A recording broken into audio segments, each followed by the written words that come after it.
Good morning and welcome to the news at 8 on ConsumerHallaTV. I am Iremofe Kofoworola. Here are the top business, economy and consumer-related news this hour.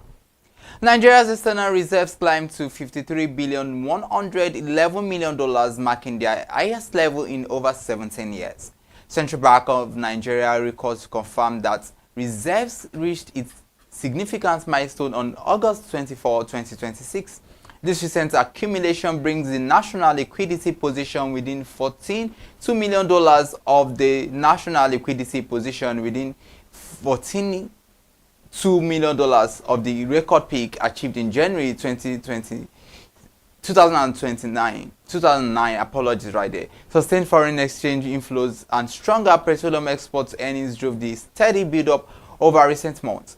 Financial analysts noted that the robust reserve position provides an essential cushion against external economic shocks. This strengthened liquidity also reinforces market confidence and supports ongoing stability within the domestic foreign exchange framework. In another development, capital markets experts commended President Bola Tinubu following Nigeria's official reclassification to FTSE Russell's frontier market status, effective September 21, 2026. Stakeholders viewed the restoration as a vital vote of confidence in the nation's financial architecture. The country had previously lost its status in September 2023 due to severe foreign exchange liquidity and capital repatriation orders. Subsequent policy reforms clearly of historical backlogs and the Central Securities Clearing System transition to a T+1 settlement cycle facilitated successful restatement. City Boy Movement Director General Francis Shoga emphasized that the benchmark's restoration validates ongoing structural progress. Industry leaders believe the upgraded classification will attract renewed foreign portfolio investments and enhance overall market efficiency. Investors demonstrated an overwhelming preference for longer-dated government securities during the latest primary market debt auction. Central Bank of Nigeria data revealed that participants submitted 3,630 billion naira for the 364-day Treasury bill, despite receiving subscription bids exceeding 3,790 billion naira. The regulatory authority lowered the stop rate by 44 basis points to 17.15%. The immense investor demand allowed the Apex Bank to reject costlier bids while allotting 638 billion naira. This strong appetite for long-term instrument reflects shifting portfolio strategies among institutional investors within the domestic fixed income market. Financial authorities continue to utilize treasury auctions effectively to manage monetary liquidity and curb inflationary pressures. The federal government inaugurated a 17-member technical committee to tackle national fish production deficit and reduce import deficiency. Minister of Marine and Blue Economy Adegboyega Oyetola charged the committee in Abuja to translate previous strategic recommendations into actionable reforms. Minister Oyetola highlighted that domestic production remains significantly below national demand, impacting food security and foreign exchange reserves. Key challenges identified include exorbitant feed expenses, high post-harvest losses, limited cold storage facilities, and inadequate access to affordable agricultural financing. The newly established body will design a comprehensive implementation roadmap to strengthen the entire aquaculture value chain. Stakeholders expect these coordinated measures to enhance local fish farming, create employment, and improve household nutrition nationwide. The Nigerian Maritime Administration and safety agencies stepped up enforcement of statutory regulations governing indigenous participation in domestic shipping activities. Public Relations Head Osagi Edward announced that operators must strictly comply with the Coastal and Inland Shipping Acts and related maritime guidelines. Under the enhanced regulatory framework, entities requiring vessels for cabotage operations must utilize Nigerian-owned, registered, manned, and constructed ships. Agency officials emphasize that foreign vessel deployment is permissible only when verified local capacity is entirely unavailable. The enforcement drive aims to protect local shipping enterprises, build national maritime capacity, and ensure compliance with international safety standards. Maritime authorities warn that defaulting operators will face strict sanctions under existing statutory provisions.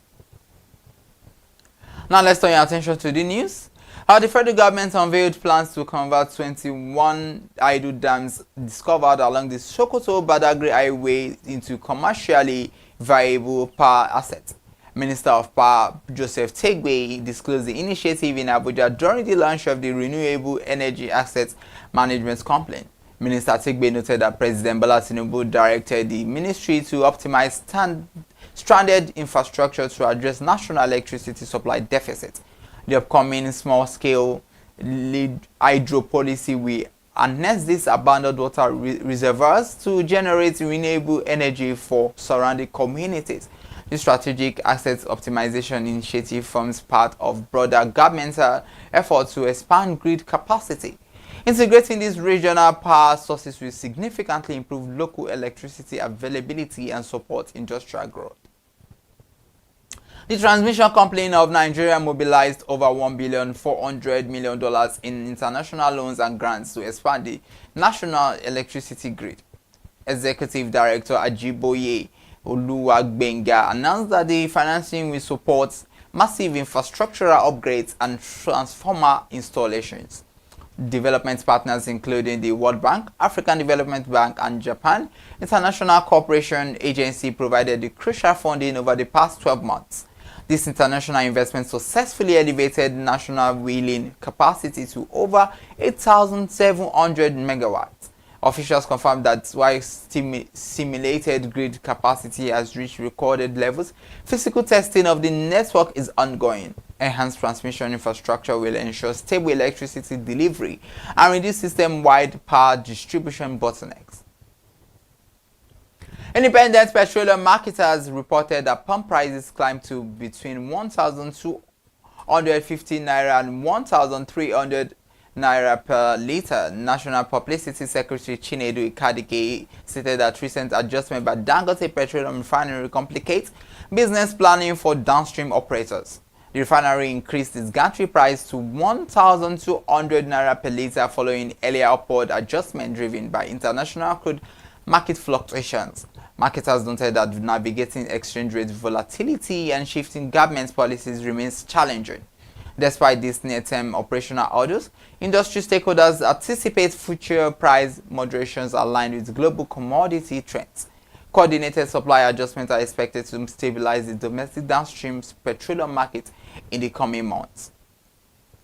The Federal Airport Authority of Nigeria lifted operating restrictions on both services following a direct intervention by Aviation Minister Festus Keyamo. Public Affairs Director Henry Agbebire confirmed that constructive engagement between airport management and the e-hailing company resolved previous disputes. The policy reversal addresses widespread commuter complaints regarding exorbitant taxi fares and transportation inconveniences at major aviation hubs. Under the new operational framework, e-hailing drivers are cleared to resume passenger pickups immediately. Aviation authorities emphasize that their commitment to maintaining orderly commercial transport standards across all managed terminals. This resolution ensures fair competition and provides travelers with diverse, affordable ground transportation options. The Manufacturers Association of Nigeria called on the Lagos State government to introduce a unified tax code to eliminate duplicate levies. MAN President Francis Meshioye made the appeal during their Papa branch annual general meeting. Meshioye emphasized that manufacturers operating within busy trade corridors face excessive financial friction from multiple federal, state, and local revenue agencies. Implementing a single assessment authority and centralized payments portal will significantly reduce compliance expenditures. Business leaders noted that the new national tax legislation provides an ideal opportunity to streamline regional revenue collection. Adopting these digital reforms will enhance industrial productivity and improve the ease of doing business across the state.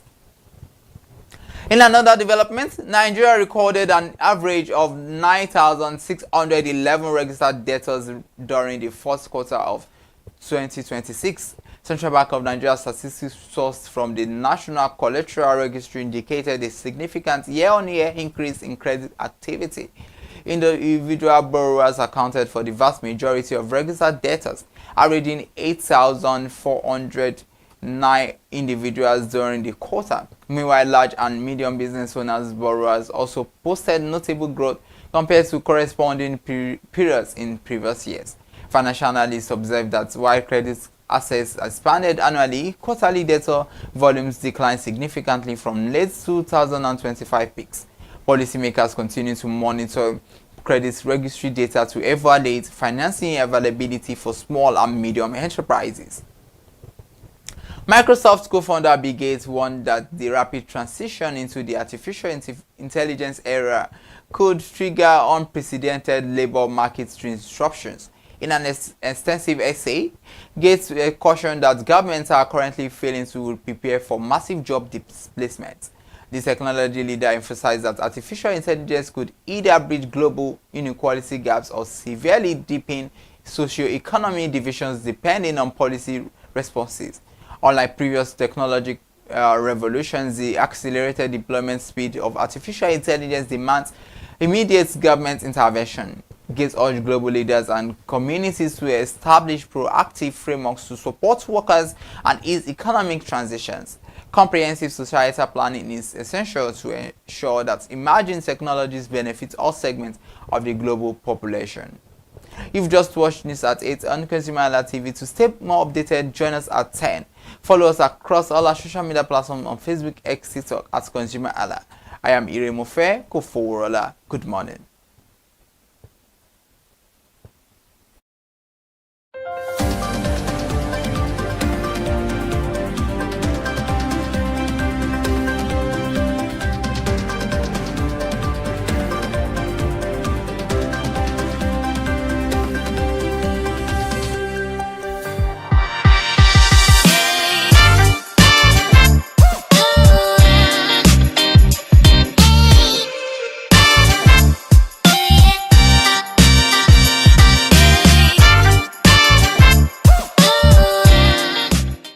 Fashion in Nigeria is much more than clothing. It is a lifestyle.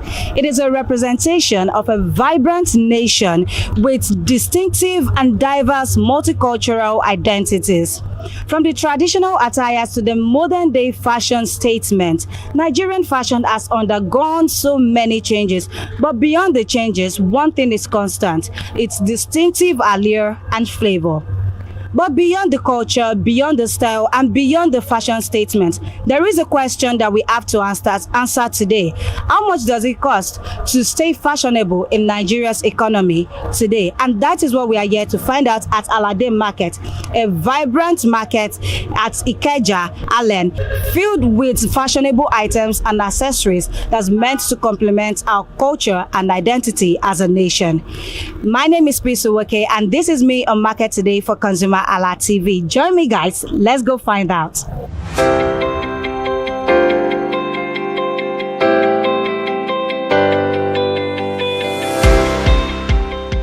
Beyond every fashion choice, there is a story. And for the people selling fashion at Alade Market, understanding that story could be the difference between making a sale and losing a customer. But what exactly goes through a trader's mind when a customer walks through the door? Is it what they're wearing or what they believe the customer has to spend? What catches their interest? Because according to some of the traders, money speaks. And sometimes, even when the customer doesn't look like it, money still speaks. Now, let's find out. Hello, good morning, Ma. Good morning. How are you today? I'm very fine. All right. So, Ma, can you tell me your name? My name is, I'm known here as Iya Dubai. Oh, Iya Dubai. Mommy Dubai. Mommy Dubai. Okay, so what does Mommy Dubai sell in Alade Market? I sell jewelries. Right. You sell jewelries, different types. Different types. Gold. I sell gold. I sell Brazilian. I sell Romania. Okay. I sell costumes. Okay. I sell beads. You sell beads. Yes. Okay, so now that we know Men and for women and for children. Oh, you sell for all gender. Yes, You yes, sell for yes, wow, yes. every identity. Exactly. Exactly. All right. So let's talk about, now that we know the types of jewelries that you have here. Let's talk about them. Then let's talk about the prices that you sell them. So starting from the gold, before we move into the gold Brazilian. plated. Yes. So let's go.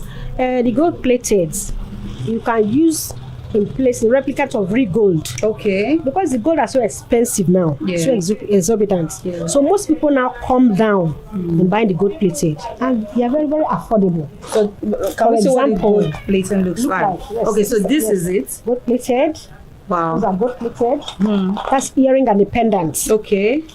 Gold plated. For instance, I can check my neck. Okay. That's what you have on Yes, right this now. is that's the chain to go with it. Assuming you want to buy with the pendants. For example, if I buy with the pendants, So how much will this go for? this can go for 35. 35,000 Yes, naira. 35. Wow. Okay. So what Because they about don't this? tarnish. They don't tarnish. You know the reason why most people go for this. Yeah. Gold has become an offensive thing in the household. Ask me why. Why? Once you have gold, you will not have peace of mind. Wow. True. Sincerely. The house girls, they are causing nuisance. Not all, sorry to say, but most of them, they are causing nuisance. So once you have gold, you don't have peace of mind. But these ones, even in moving up and down on the road Yes. with your vehicle, if you put on gold, it's as if you are in trouble. You understand? You don't have peace of mind in moving up and down. People are hungry. Everyone Okay, People are very hungry. So now they come for this. They come for this. Yes. Okay. So what's the difference, or what's the thing that makes real gold different from this gold platelets? Because if you have this one now, Yes. how will the people, the people that you say causes nuisance, how will they not know that this is real gold? What know. makes it different? They know. For instance, you that have real gold, you know that you are carrying money. You understand? Yeah. You are wearing finance on your neck. Wearing You understand? money You on are your wearing neck. money. You understand? So you won't be you won't have the convenience in moving up and down. Do you understand? You won't really have the how would I say it? You won't really be composed. Comfortable to walk That is around it. Walk with that around. kind of. They know people that snatch it. They know. Wow. If you are wearing this one, they know. Because you know the way you'll be walking up and down. But if you wear gold, you feel somehow. Do you understand? Yes. You wish to let me quickly remove and hide after the party. But this one, anywhere you are with it, so they know that definitely you can't be wearing this as a gold and be moving up and down. People that really come for this, they know the real gold and they know this. They know it, It's within you that have the real gold and know that I'm wearing gold, and gold is money. Yeah. You understand? Yes. If you are wearing gold within you, you know that you are wearing gold. Okay. It's the confidence. Yes. So the difference now is that this is not sellable. Okay. It's not resellable. The It gold, has no resale value. yes, it doesn't have a reselling value or whatever you call it. Yes. It doesn't have a reselling value. Yeah. Gold you can wear like 100 years and still sell and gain your money. Do you understand? Yeah. So it's value for its money. And so once you buy, you can be able to buy like 7, 10 of these different types. Then once you have one gold, you go drink water on top of that one because it's expensive. Yes. But buying gold plated, you can be able to buy other ones, other designs, Okay. because they're affordable. Talking about those other designs, you said you have Brazilian, you have Gold plated. Gold, yes. Yes. So, okay, let's talk about them. How do you sell them? What are their prices? Brazilians are costliest, just like gold, but it doesn't have second-hand value. Understand? These ones can probably tarnish. Like after 3 years, 3.5 years, 4 years, they can tarnish. But Brazilian doesn't tarnish. Wow. It's just like gold, but it doesn't have a second-hand value. Second-hand value. Yes. It's more high in quality than this. You understand? This is gold plated. Yeah. Gold plated doesn't have a second-hand value, but they can probably tarnish after some years or some months. Or maybe if you see a person that the sweat is more salty. Our sweats are different. Yes. Some people's sweat are salty. It can easily tarnish also. It might tarnish. But Brazilian will not tarnish. Will not tarnish. But it doesn't have a second-hand value. So how much do you sell Brazilian? Brazilian come like a 65,000, Wow. 100K, 150, depending on the designs. But it doesn't have second-hand value. Do you understand? Yes. Then most people doesn't really go for Brazilian because it doesn't have enough designs like this gold plated. Okay. We have different designs in gold plated. Different designs. Wow. Different, just like gold, just like real 18 karat. Different designs. Different designs. But designs for Brazilian are less. Yes. They're more costly. More costly. Yes. Okay. So what about these ones? And these are gold plated. More of it here are gold plated. So does this belong in the Brazilian group? No. These are gold plated group. Okay. These are gold plated group. And this one comes in 3 colors. We call it 3-tone. 3-tone. That's gold, bronze, and silver. Okay. 3-tone. The one I'm wearing is 1-tone. This is gold. Okay. Only. This is also 3-tone. Yes. But then the group of gold plated. Gold plated. So how much will this go for? This go for 30,000. 3 and 1 goes for 30,000. But if we have a good price some people will come for it for 15. I will sell. Do you understand? Yes. Just to make our money. You Yes. sell.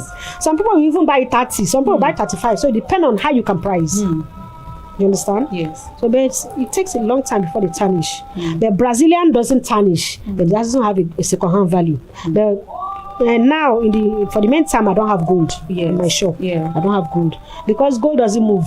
It doesn't move. So Okay, so let's talk about where you get your, goods My from. items, Yes, okay. where do you get them from? sometimes I order from Dubai. I order from China. And most time I buy from Eko Idumota. Yes. Because recently the ordering is so difficult. Why is it so difficult? It's not really difficult, but it's costly. How is it costly? What adds to Their ranges. the prices? What makes it costly? You know the weight. And this is like iron. They are heavy. Oh. Do you understand? So like taking like one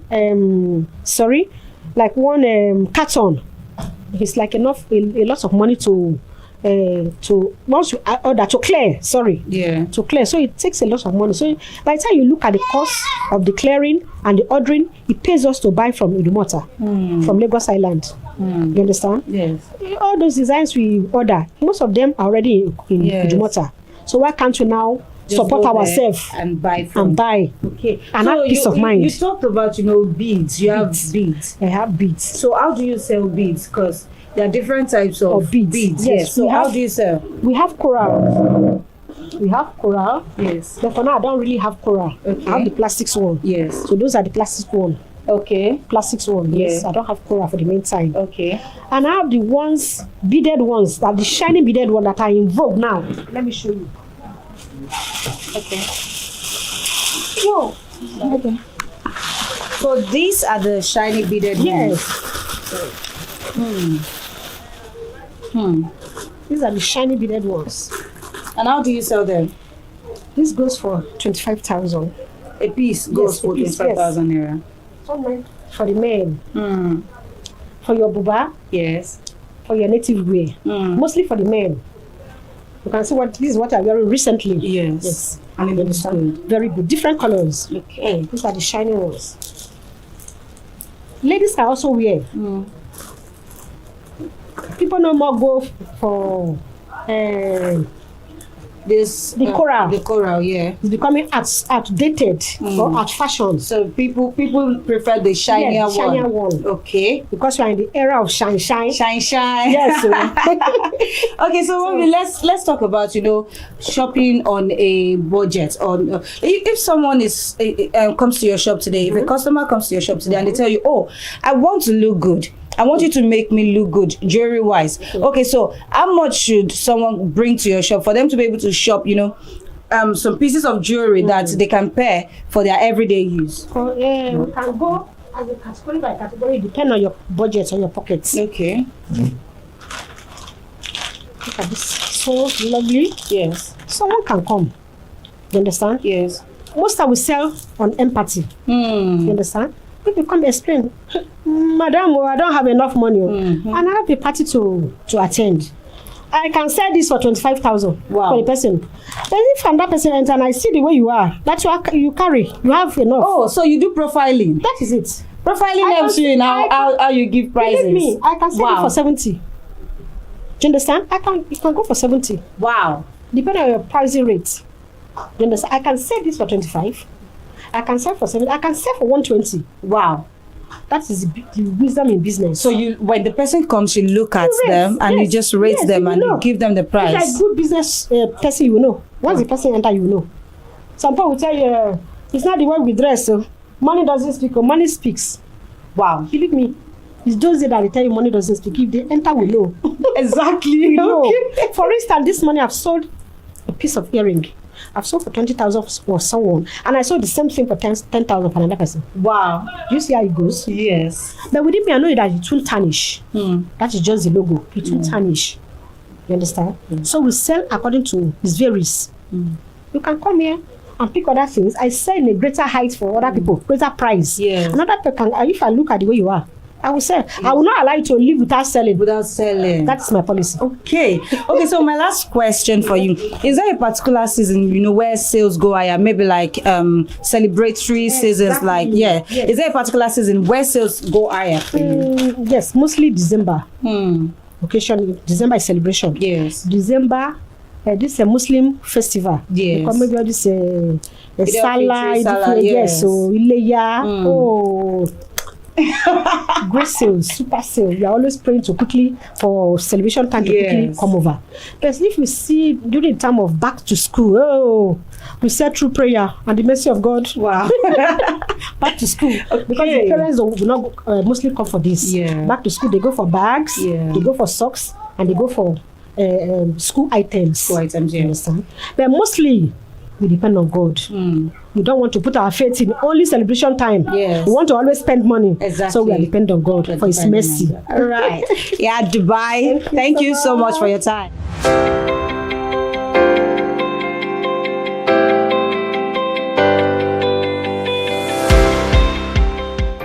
Hello, good morning, ma. Good morning, dear. How are you today? I'm okay. Thank you. Okay, so can you tell me your name? My name is Dickiness Foluke Adeniyi Jones. Wow. Deaconess Foluke Adeniyi Jones. What is the name of your business? Top Shop Shoes. Okay, Top Shop Shoes. Okay, so let's talk about, you know, what you sell and how much you sell it. What do you sell in your shop today? I sell shoes, bags, slippers, party shoe and bag for elegant people. For elegant people. Okay, so let's talk about how you sell them to the elegant people. How do you sell? What are the price range? What type of bags do you have? What type of shoes do you have in your shop today? And what are the prices? They vary. I have slippers for grandmas from 60 to 120. I have handbags for offices. Yeah.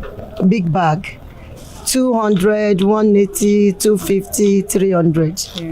I have ordinary sandal for CC, for Gen Z, for party like marriages. Yes. I have those ones for from 65 to 100. And I have shoe and bag. Ranges from 200, 250, 300, 350. I sell quality Italian shoes. You sell quality Italian shoes. I don't sell cheap shoes.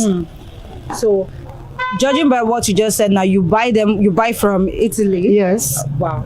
Okay, so let's talk about, you know, the cost of, you know, moving it from, getting it from there, clearing it, and then bringing it to Nigeria. Does everything, you know, the cost of moving it from that place to this place, does it add up to how much you sell to your customers? Oh, of course. Yes. It's expensive to bring them here. The transport, you know, is by air. Yes. It's expensive. Then clearing, another expensive.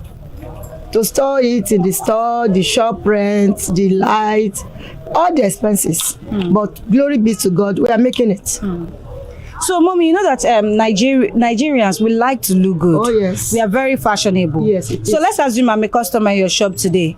How much would it cost for me to look good in your shop today? For you to dress me up in elegant shoes and bags? The minimum is 150. 150,000 naira. Yes.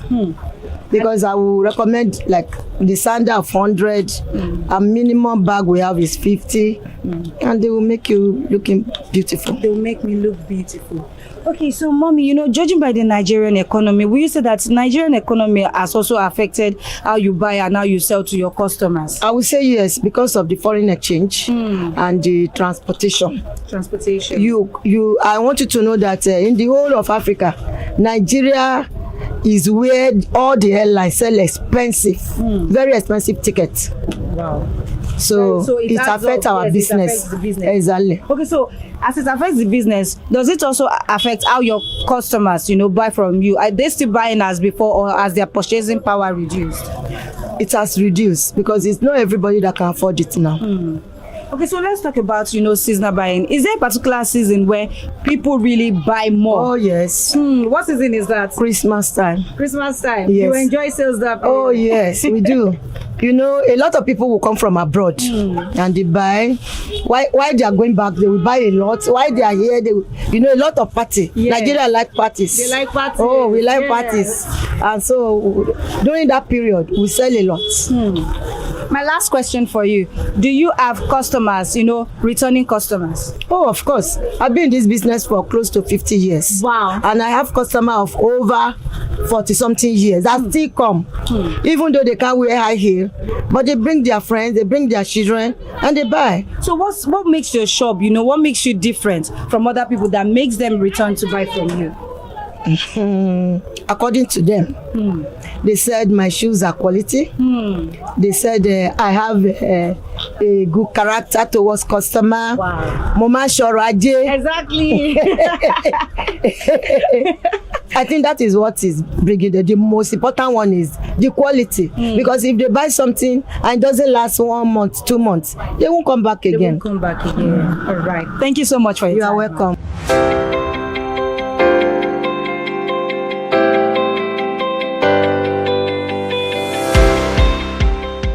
Hello, good morning, ma. Good morning. How are you today? I am fine. Okay, so can you tell me your name? My name is Oluwayemisi Ogunsoye. Okay, Mrs. or Miss? Miss. Okay, so what do you sell in Alade Market? We sell all sorts of fabrics, from lace to Ankara to George. Also, any kind of fabric we have it there. French laces, all sorts.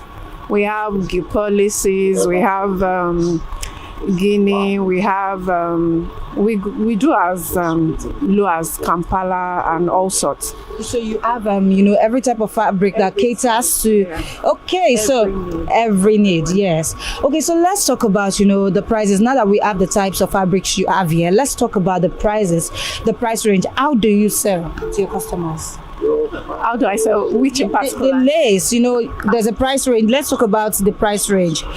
Okay, yes. The French ranges from 150 to 600, 1.5 million, depending on what you want. Wow. Yeah. Okay, so what about the you said, you know, you do as much as Kampala. Yeah. So like Kampala is kind of in the market. Yeah. The one people wear now, the one trending. Okay.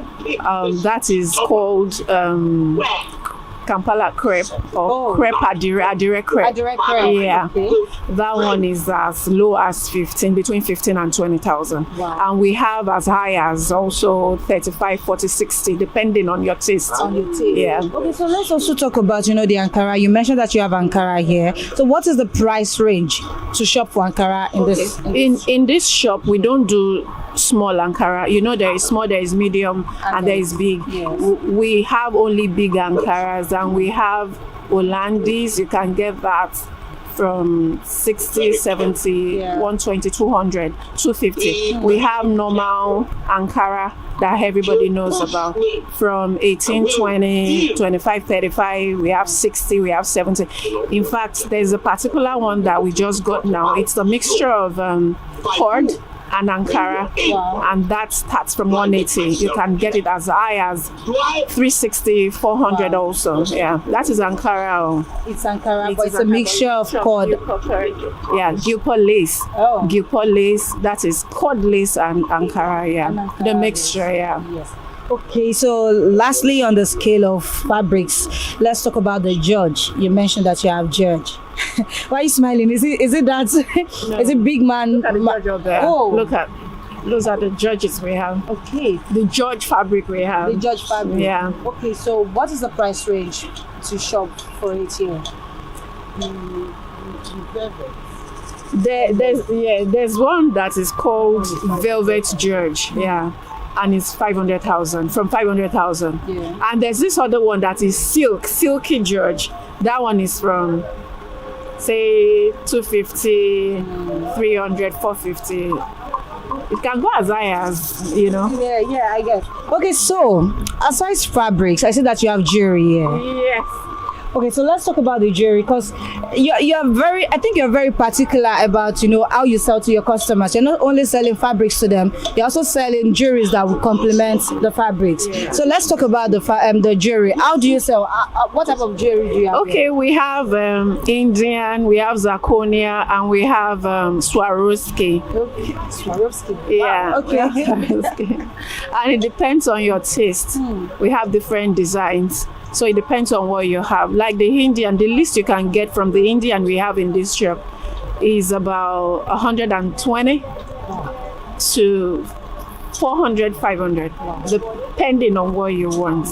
And the zirconia you can get as low as 45,000, between 45,000 and 150,000. What about the Swarovski? The Swarovski, yeah. You can get as low as 60K, 70K to 250, 300 or whatever, depending on your taste. Yes. Yeah. Okay, talking about these three types of jewelry brands that you have here, is there a particular one that your customers tend to go after? Do they have a particular brand that they really do like? Like I said, it depends on your taste, but most of the people that have actually used or bought our Indian, they always come back for the Indian because it lasts longer because it is gold coated. Okay. Gold plated. Yeah, it is gold plated. So it has about 2 to 3% of gold that they used to plate it. So it lasts longer. Yes, it has anti-itchy on it, so it doesn't itch your skin, it doesn't give you rashes, and also majority of the Indian comes with stones. The Indian design, shiny stuff. Yes, okay. Yes. Okay. Away from that, let's talk about where you get your fabrics from. The fabric, the jewelry. Where do you source from? Different places. Can you just give us, an Korea. Wow. Okay. Switzerland. Oh. Yes, you're used to hear with them. And some from China and America. We source from France sometimes. France. We source from US, China, like I said, Korea, Switzerland, and Australia sometimes. Yeah. Okay, so talking about sourcing from these places, when you buy from there and then shipping it into Nigeria, then bringing it here, does transportation costs, clearing of the goods, does it affect how you give prices to your customers? Of course it does. Do you know that sometimes the price of fabric sometimes is actually lower than the cost of importing? Wow. Yes, it is. The price of fabric might be lower than the price of shipping it into the country. Yes. Yeah. Wow. Okay, so talking about that, then when you bring it here, are your customers really still buying as before? Because they know the quality of what they are getting, they still buy. They still buy. Yes, they still buy because they know the quality they are getting from here, so they will always come back. We don't sell cheap things. We don't sell low quality things. So those that comes to this shop to buy stuff, they know the quality of. They get value for their money. They get value for their money. So you sell money. quality and They sell luxury. quality and luxury. Yeah. Good. Okay, let's leave that for a bit. Let's assume I'm a customer in your shop today and I come to you, I tell you, oh, I have a function to attend. I have a wedding party and I need you to, dress me up, size me good, jewelry wise, fabric wise. What I'm going to ask you is your budget. So once I know your budget, I should be able to fix stuff that will look good on you and different. And what is it called? You look unique away from normal people you see. Yes. Wow. Okay. So my last question for you: is there a particular season where sales, gets more better, or every day is Christmas? We have seasons. Everything has to do with seasons, like you said. Yeah. But today's economy is really dragging everything. Yeah. As you see now, like how many customers have you seen like right now compared to how it used to be before? Like you would have you entering the shop, you would have seen 2 or 3 customers. Though we've made sales today, it's not as if we've not sold anything. But unlike before, that you will meet about 2 to 3, that you have to wait for us to finish with somebody before we attend to you. And the current situation of the current economic situation of this country is actually affecting every business. Right. Thank you so much for your time. Yeah.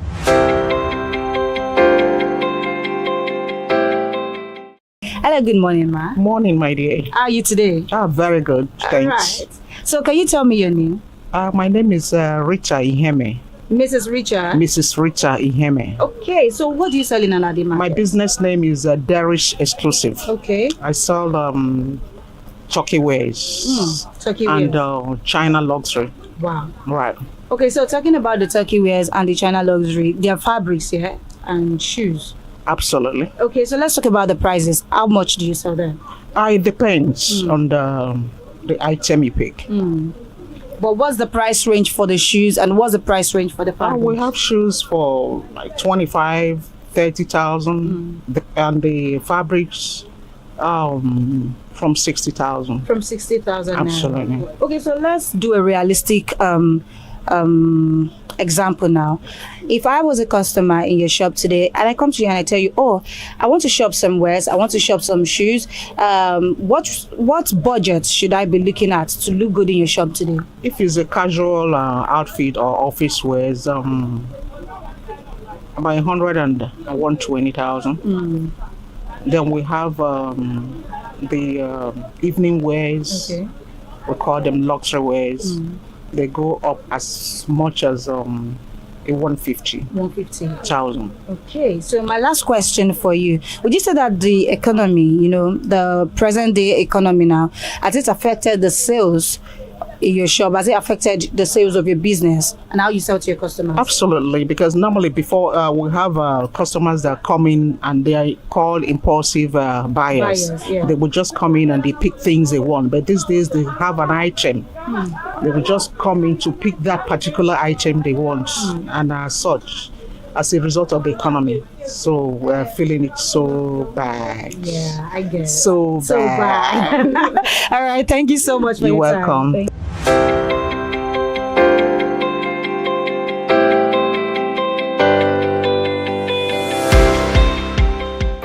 Hello, consumers. Hope you've enjoyed today's episode. For today, we have explored Alade Market and we have seen that looking good is not just a choice. It is imbibed in the apparels and jewelries that we adorn ourselves with. And for today, we have realized that what value you get depends on the budget you have. And to be honest, it is not cheap. It is not over, but until the next episode, you can catch us on ConsumerHallaTV on Instagram, Facebook, TikTok, X, and YouTube. I am Peace Nwoke, and this is me on Market Today for ConsumerHallaTV. Until the next time, bye for now.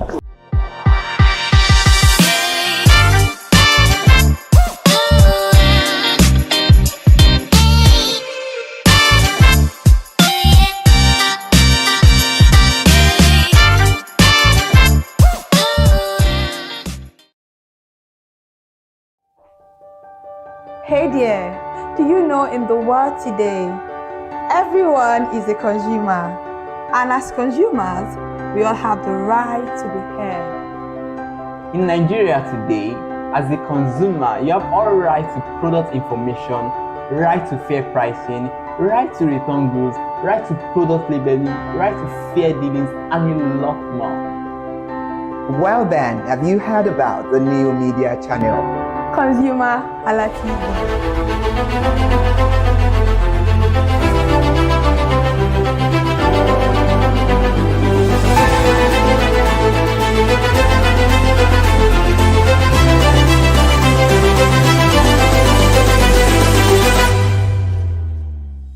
My people, I don land again with my market gist, my market story, and today I dey for K2 Ikosi market, and we wan talk about fruit today. Una know say as e bad, doctor go tell una say eat fruit o, put fruit for body, but we don notice say people no dey too chop fruit again. Wetin dey cause am? Why people no dey visit fruit market? Na the gist wey I wan hear. So make una stay with me o, no go anywhere. Na how market today una dey watch so. My name na Elizabeth Eze. Make we enter market together. Oya now.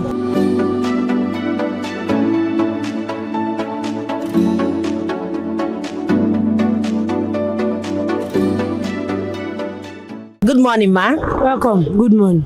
Wetin be your name? Taiwo Akinsanya. Mrs. Taiwo Akinsanya. Okay, Mrs. Taiwo Akinsanya. Yeah. Okay, where we dey so? Na Jakonde market o. K2 Jakonde market. Okay, Jakonde market, K2. Yeah, perishable market. Okay, so wetin you dey sell for this place? Na pineapple o.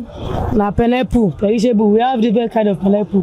This one, Bende. The other one, Cotonou. This one, Cayenne. So you have 3 types of set of pineapple. Okay, I don't know say pineapple dey different. So this one na Bende. This one Cayenne. This one Cotonou. Okay, so wetin make them different like this? Na the price or na the taste or na wetin they give for body? Na changing of money. This Cotonou, they dey change am for money. This one na Benin people, Bini, Moto, they buy this one. But this one sweeter than this one. But if you want to do juice, you use this one. Okay. But if they say sugar no dey for body, for hospital, then you buy this one. This one na educational business, so I don't know say pineapple business dey like this. It dey different so. Okay, so it affects the prices too. Very much. Before this one, dozen 25,000. But now before we see person buy am 15, you go use our spit, you go comot before they buy am 15 because they dey complain say market no sell, and they no sell, we too no go sell here. Abi people wey buy am go, wey they no sell, they go come back come buy another one. So everywhere they just do.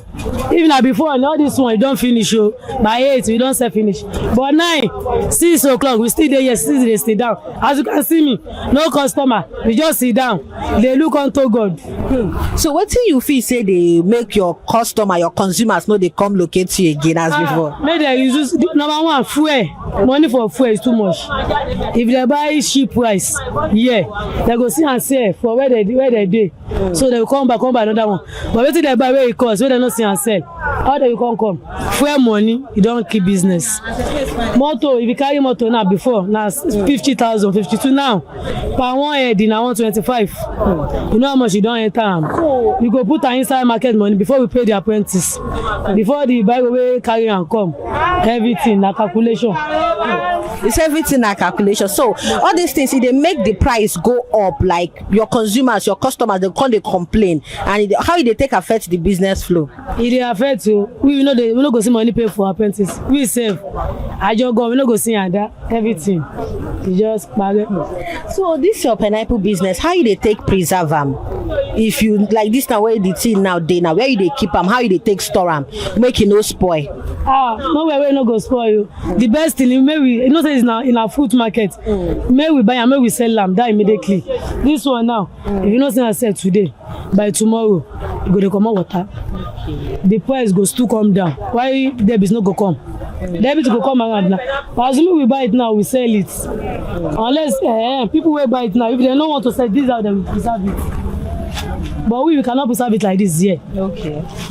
So anybody will buy from you, they go preserve them like that? If they want to pay, they are not using it that day. That's how they put the head down. Okay, so maybe you talk now, how market today? You don't talk everything with your mind. Thank God, maybe they appreciate life. We thank God. Okay, compare your market season this year and last year, how you be? Last year better this year. This season, before they talk say rain. Now rain don't go. Now sun, no market again. So wetin you wan tell your consumers now wey dey watch you, your customers wey dey watch you, wey feel say all the problem dey your hand? Hey, dem no vex. Na fuel matter we go everything go still come down. No, nothing will go up, we no dey come down. Okay. As e go up, e go still come down. We sef make they manage as they manage now. Everything will go still set, go still better. Okay. Everything go still dey cheaper than more than what they expect. So e get any season where this your fruit business dey go sharp? Which season? This one, e don dey go. Na only one person get am for today, for motor. Okay. So if you don't go now, na only this one go dey. This one don dey go. Na only Cotonou and this Kayem dey now. Okay. Thank you very much. You're welcome.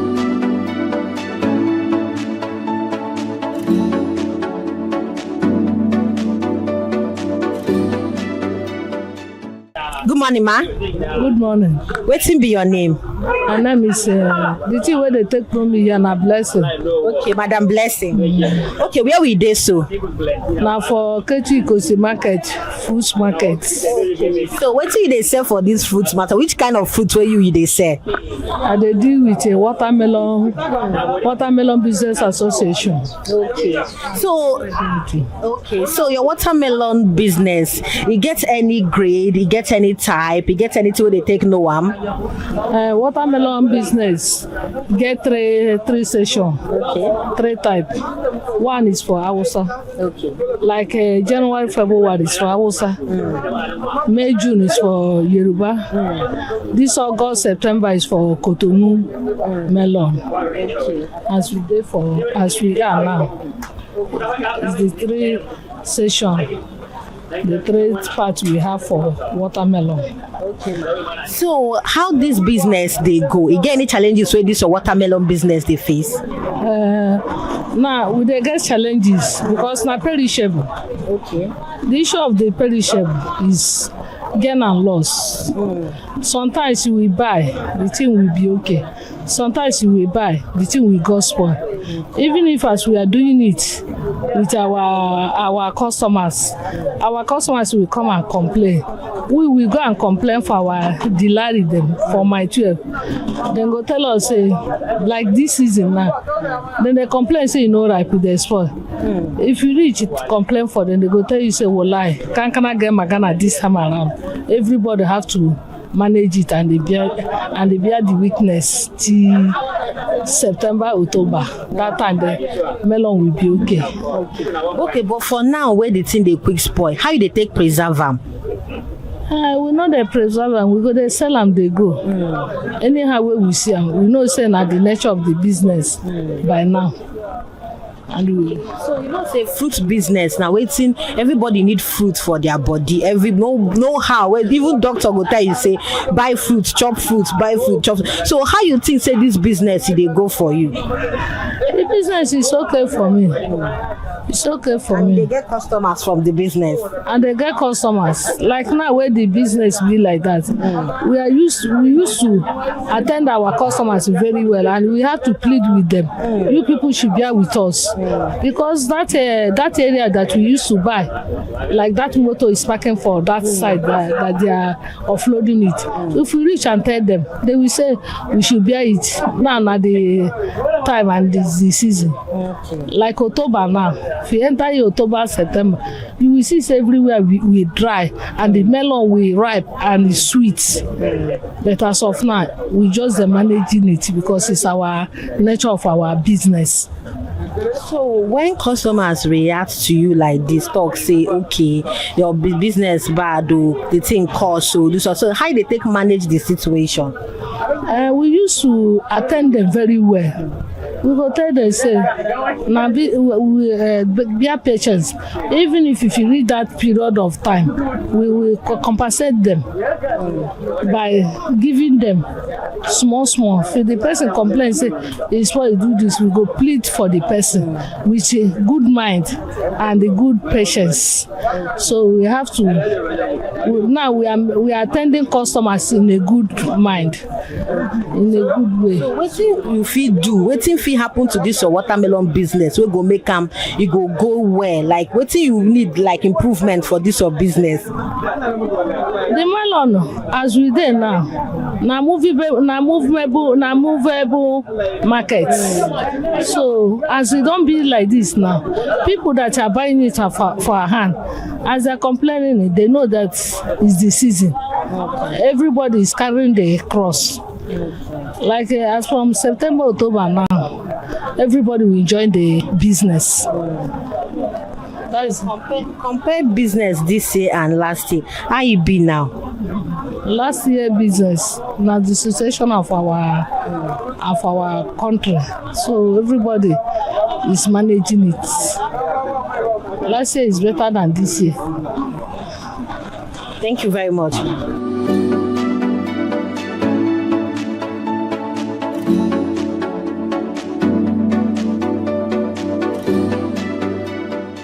Good morning, ma. Good morning, auntie. How you dey? I'm fine. Wetin be your name? My name is Mrs. Isaac. Okay, Mrs. Isaac. Okay, where we dey so? We are there. You dey Ketu Ikosi. Okay. So wetin you dey sell for this place? This market is a fruit market. And wetin you dey sell for this market? I sell fruit. Which kind of fruit? I sell avocado, then shower chop, then jackfruit as well. Jackfruit. I don't know why you don't normally meet that fruit. Fruit is jackfruit. You can after talk I can go eat in your phone. You know the type I'm saying. Since the jackfruit you no get am here, how the jackfruit be? What do they do for body? The jackfruit, that jackfruit work a lot. Work like somebody that's having diabetes and kidney failure and other things. Then it will clear everything. Okay, so make we talk about this particular food, this our shop fruit where you get here. And make we talk about this one. So where they bring up, we get different types. This sour chop come from different states. We have some Yoruba, our own native. We have the one of agriculture. But now it's our own that is coming out. Okay, now Yoruba own there this season. Our own Igbo have it, Edo have it from different area. I know it's a something business. Igbo can go to Edo and collect some, go and buy these things. Even the pear as well. All of us are having it. So this shower shop business, that's because that one way I want to make you give us this gist about. So we don't talk the different states and different types of the shower shop. So how they take preserve them? You can preserve it maybe when it is ripe. You can put it in the fridge on the cabinet, not from the fridge, not into the freezer. You put inside the freezer, it will spoil. It will spoil. So you will put them for this cabinet. That decide which the way which this the block cannot reach. So mama, you know say fruit business now waiting everybody suppose they eat every day because it dey health. Even doctor go tell you say they chop fruit, so fruit good for your body. But you notice say people know they too buy fruit again, and why they know they too buy fruit again? That one are really ogbonge question.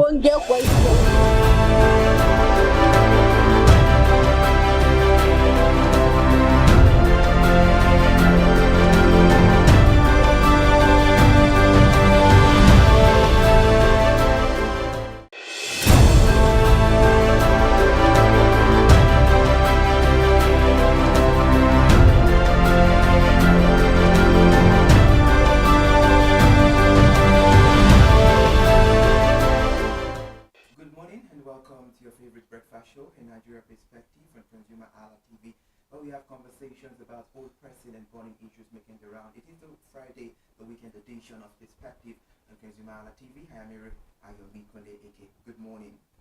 Good morning. Welcome to Perspective this morning once again on ConsumerHallaTV. Thank you so much for joining us. I am Kike Lomo Ajibola, and let's get the show started because today it is a very beautiful and a wonderful conversation that we'll be having with our guests coming right up after our conversations. All right.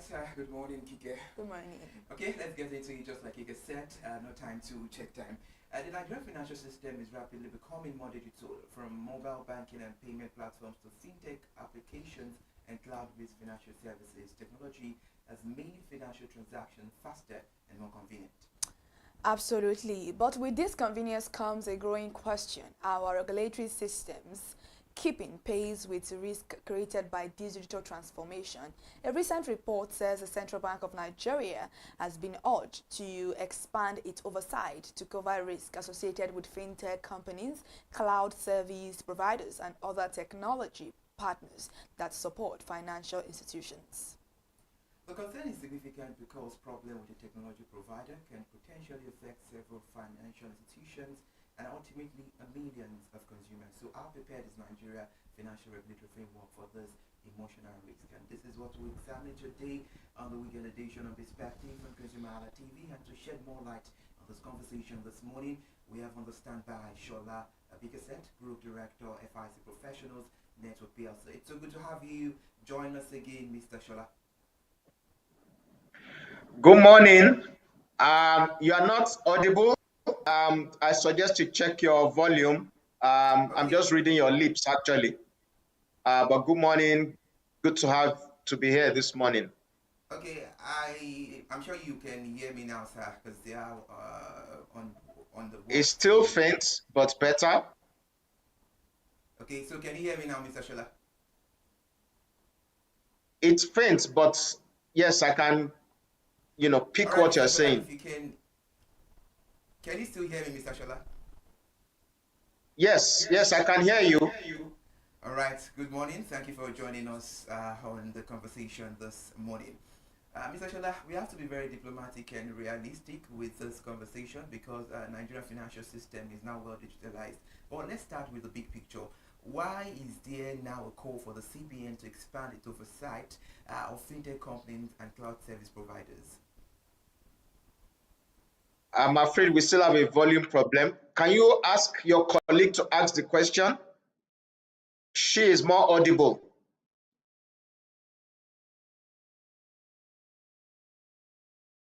Oh, we still have the same problem. She was more audible before now.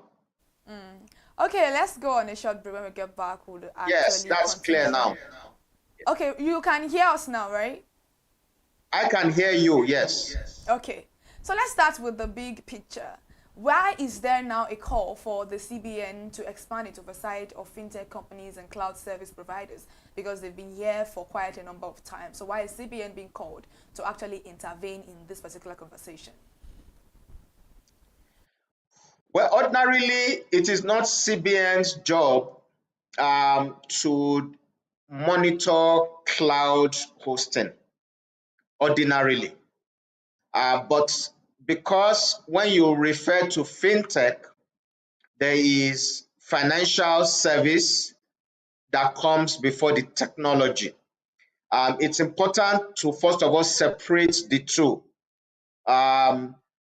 Central Bank is interested because these are organizations, and mind you, we're talking about commercial banks as well, who are using technology to provide service.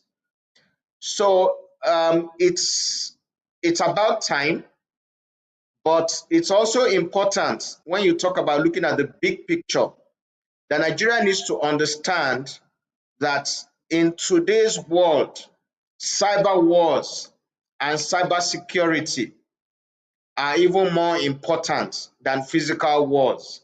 A lot of wars are fought digitally, and of course, a lot of wars, they start with trying to crumble your financial systems or take over your financial system. So CBN has every right to pay attention to what is going on in the digital economy infrastructure environment.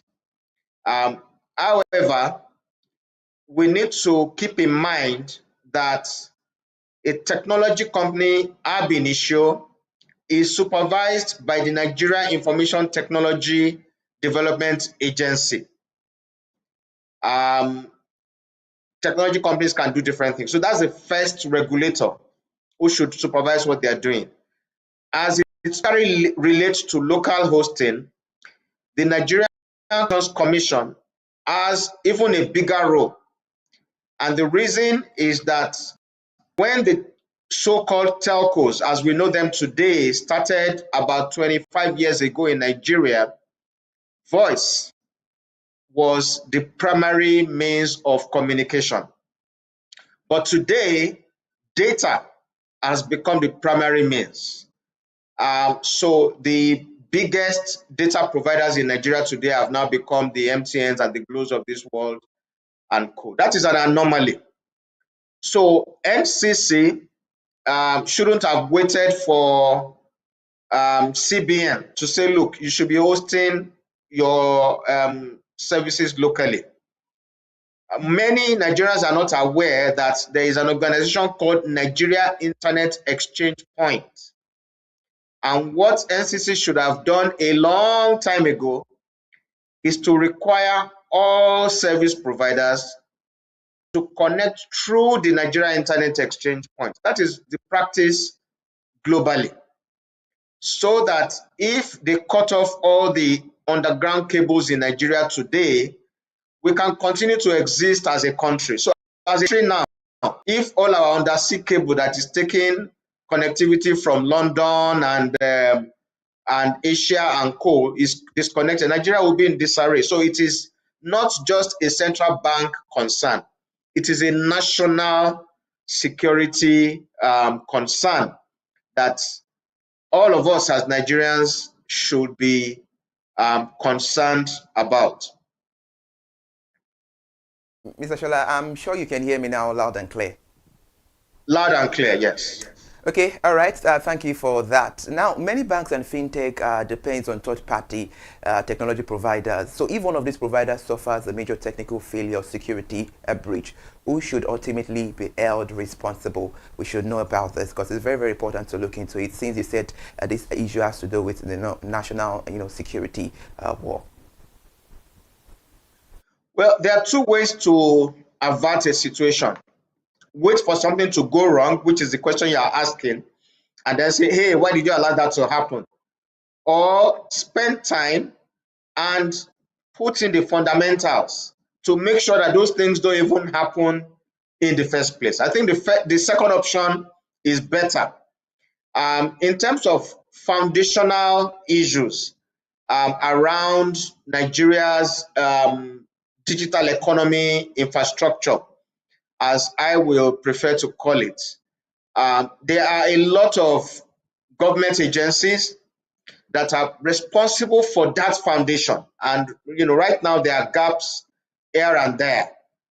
So I'm not sure we can say this is the organization that is responsible if there's a breach of data. Maybe Nigeria Data Protection Agency, who is doing tremendous work in trying to protect data that is coming into Nigeria, coming out of Nigeria, data that is being generated on a daily basis. So yes, data breach, we can start with Nigerian Data Protection Agency as the agency that ultimately will ensure that these things don't affect us as as a country. But we should go back as an organization, bring together all the regulators, NCC, and NITSDA, because fintech is involved, Central Bank of Nigeria. And there's also another issue that I'd like to talk about. Central Bank today pays a lot of attention to commercial banks. And that is a fundamental challenge. In actual fact, when you make reference to fintechs, you can almost say that central bank has no oversight over them, because today FCCPC has licensed about 500 digital money lenders. They are not under the direct supervision of central bank. State governments are issuing money lenders licenses. They are not under the direct supervision of the central bank. Even within the Central Bank of Nigeria, there is a department called the Other Financial Institutions. That Other Financial Institutions contains 960 microfinance banks, about 4,000 microfinance institutions, as they are called, and about 60,000 financial cooperatives. All these use technology. So when you say fintech, it's neither here nor there. But currently, what central bank has done is to give primarily to commercial banks, when there are about 60,000 people that so it is important for central bank to understand that financial services is not just commercial banks. It extends to the so-called microfinance banks, who should not be called microfinance bank, because the group in the name is creating a misconception. That is why even some commercial banks, they go ahead and set up a microfinance bank. Why? Because they can get away with a lot of things through their microfinance bank or through their so-called that they cannot get away with, because central bank is paying attention to mostly commercial banks, and they are leaving these other 60,000 other people roaming free and commit open crime, if I want to put it that way.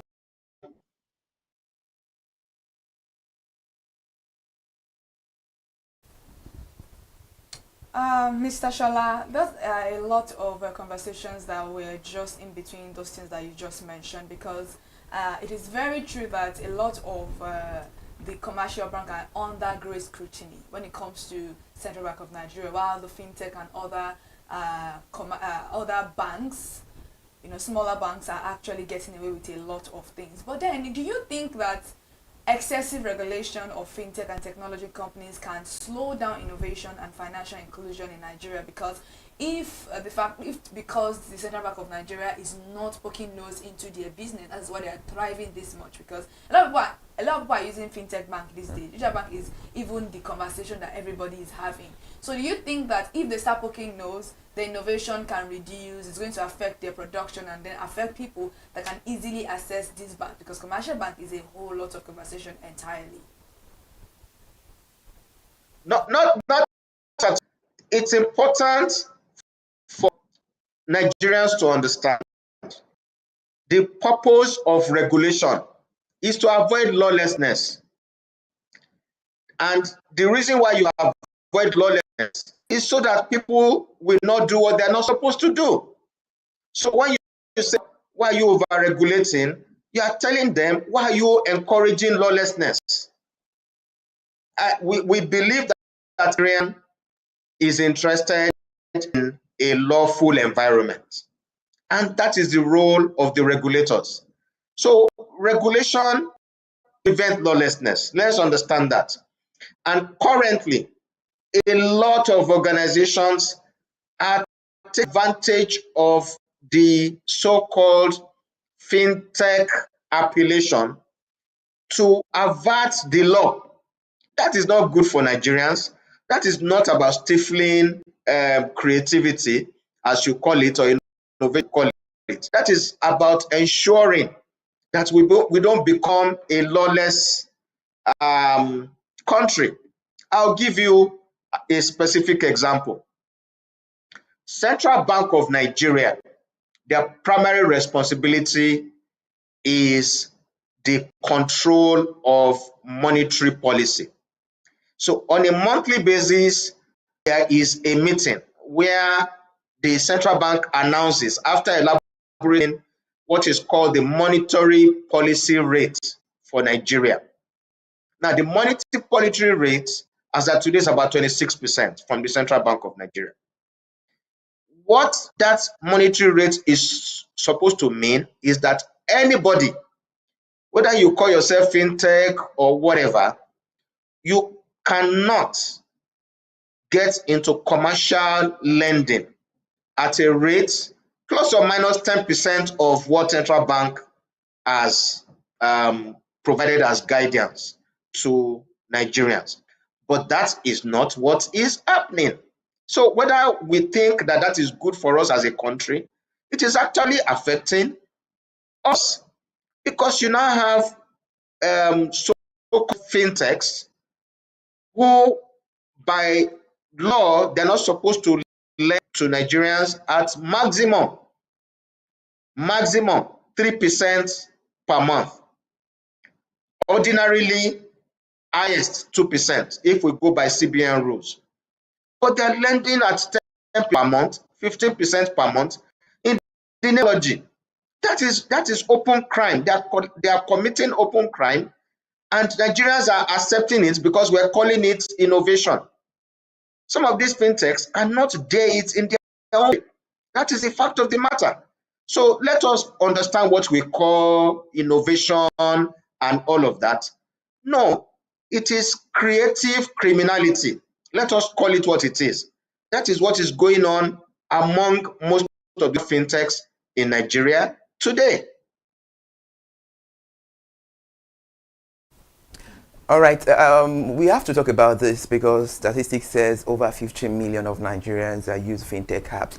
So should the financial institutions be required to disclose more information to customers about the technology companies handling their financial data, because anything might go wrong at any time? Oh, sure. That's why the Nigerian Data Protection Agency, they're doing wonderful job.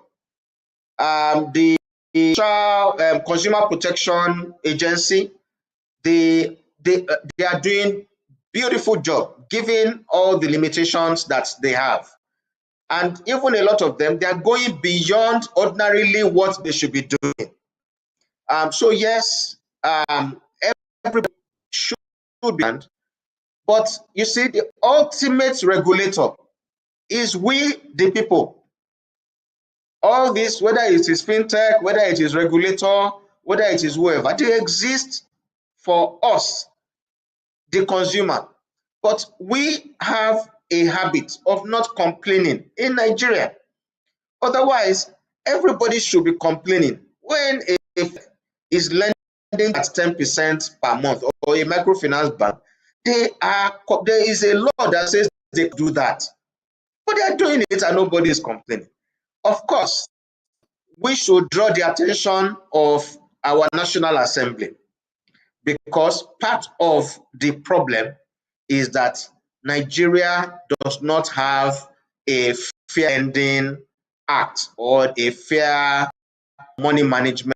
And don't allow the fintech appellation to distract us. Fintech is creative use of technology, but the service is what we should first of all pay attention to, which is financial, and financial service is regulated. So all of us must follow the law. Right now, that is not what is happening.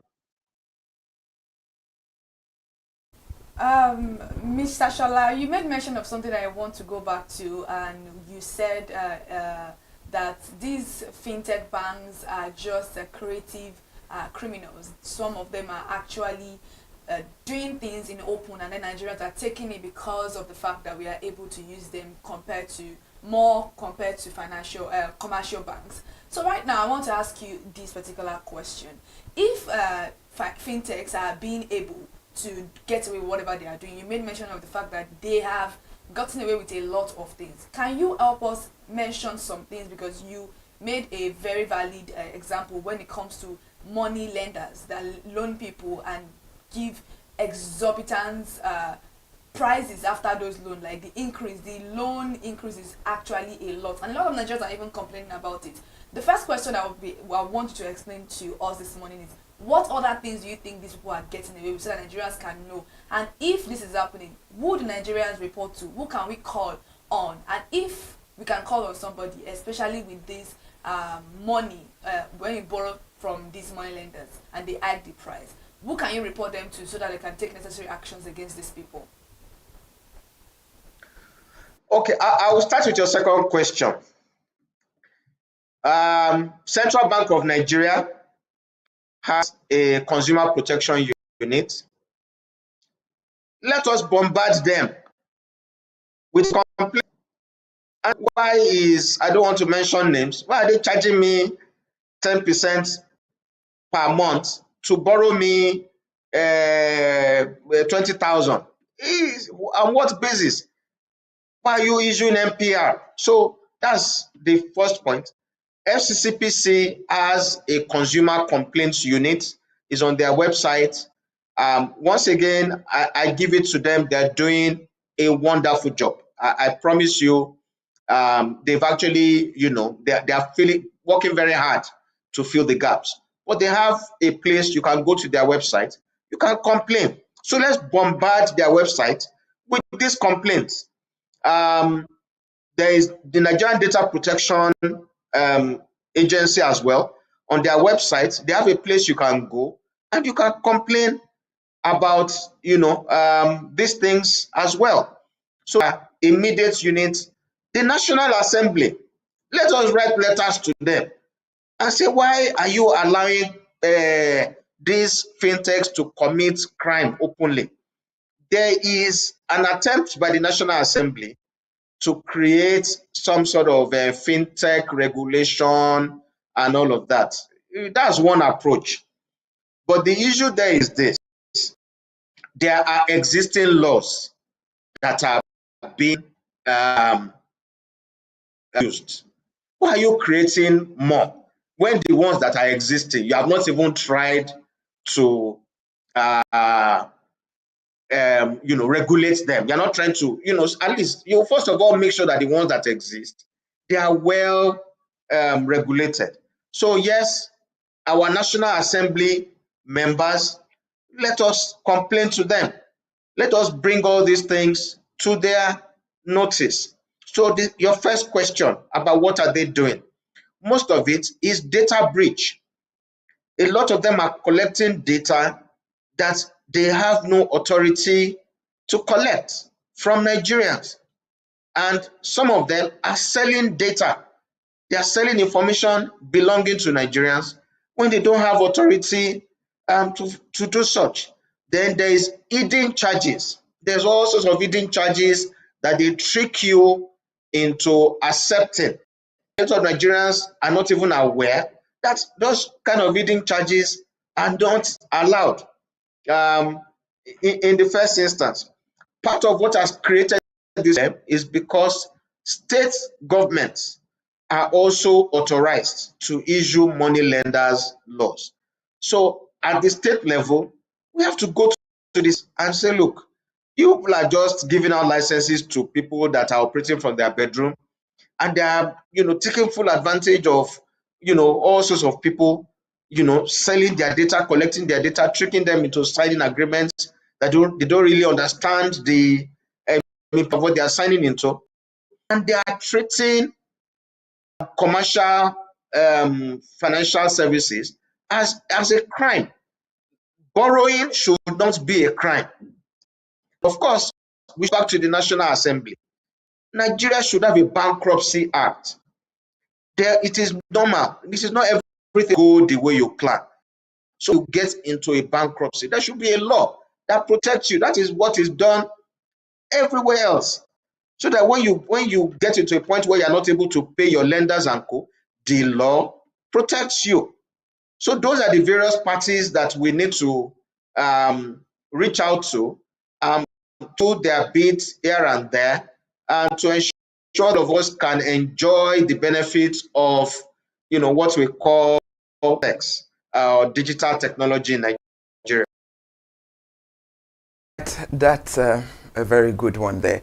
To be realistic with ourselves, we know that technology has made finance more easier and faster, and Nigeria is increasingly moving towards a digital financial ecosystem. So do you think we are putting enough emphasis on operational resilience, making sure the financial services can continue even when technology fails?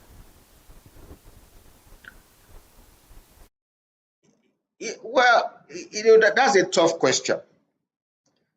Like I've said, a lot of the regulators and they're doing their best, honestly.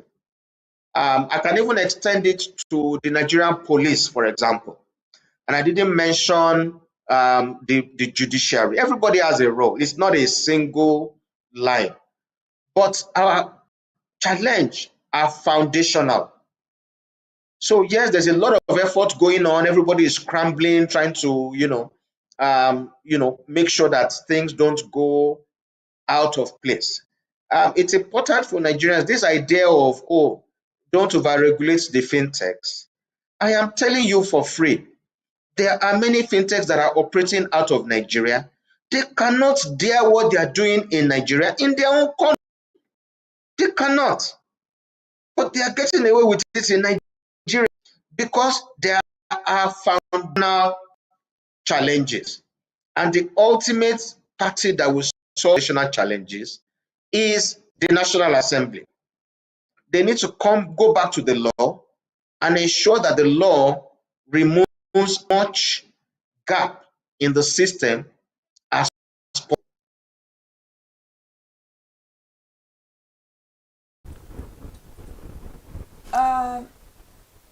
Mr. Shala, it is absolutely important that we have discussions like this because something came in mind when we were discussing the Central Bank of Nigeria and how they should protect citizens of Nigeria against these fintech company doing open crimes in front of everybody.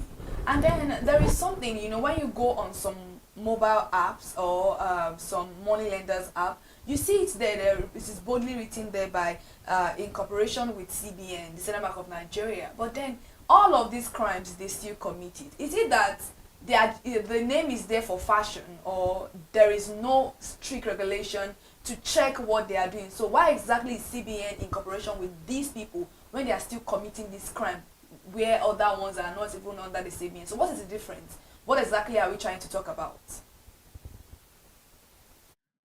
Once again, remember what I said. What I start with central bank. Central bank remember that they are not regulator of commercial banks only, and that is a foundational problem. They have too much attention to the commercial banks. They are also the regulator of the almost 1,000 microfinance banks, 4,000 bank microfinance institutions, about 60,000 financial cooperatives. They are under the oversight of the central bank. So from that perspective, CBN should remember that their monetary policy is for Nigeria, Nigeria's economy. It's not just for commercial banks. I think if that fundamental understanding can be achieved by central bank, it will go away for all of us as Nigerians. But when you now go beyond this, I mentioned now state governments are issuing lenders license. Well, you can argue it, they have a right and all of that. But that is what a lot of people are now doing. They are claiming to be authorized when what they really did was to go to a state government and collect a lender's license. I wouldn't like to say that Nigeria is a place where you can do it more, but in practice, that is what is happening. So yes, a lot of these people are making all sorts of claims. When you check those claims, they are simply not correct. They are misleading the public, and that is just the fact of the matter.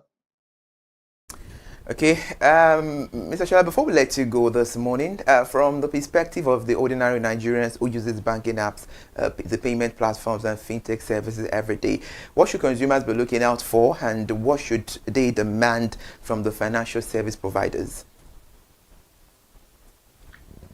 Transparency. Transparency. When you download an app and then they ask you for, authority to access the data on your phone, example, that's a data breach already. They have no right to ask you for such. But of course, most Nigerians are either desperate enough to say, oh, where else can I go to? I need this. So they give because of the desperation, of their situation. And so it's back to the foundational issue. So disclosure, transparency is very important.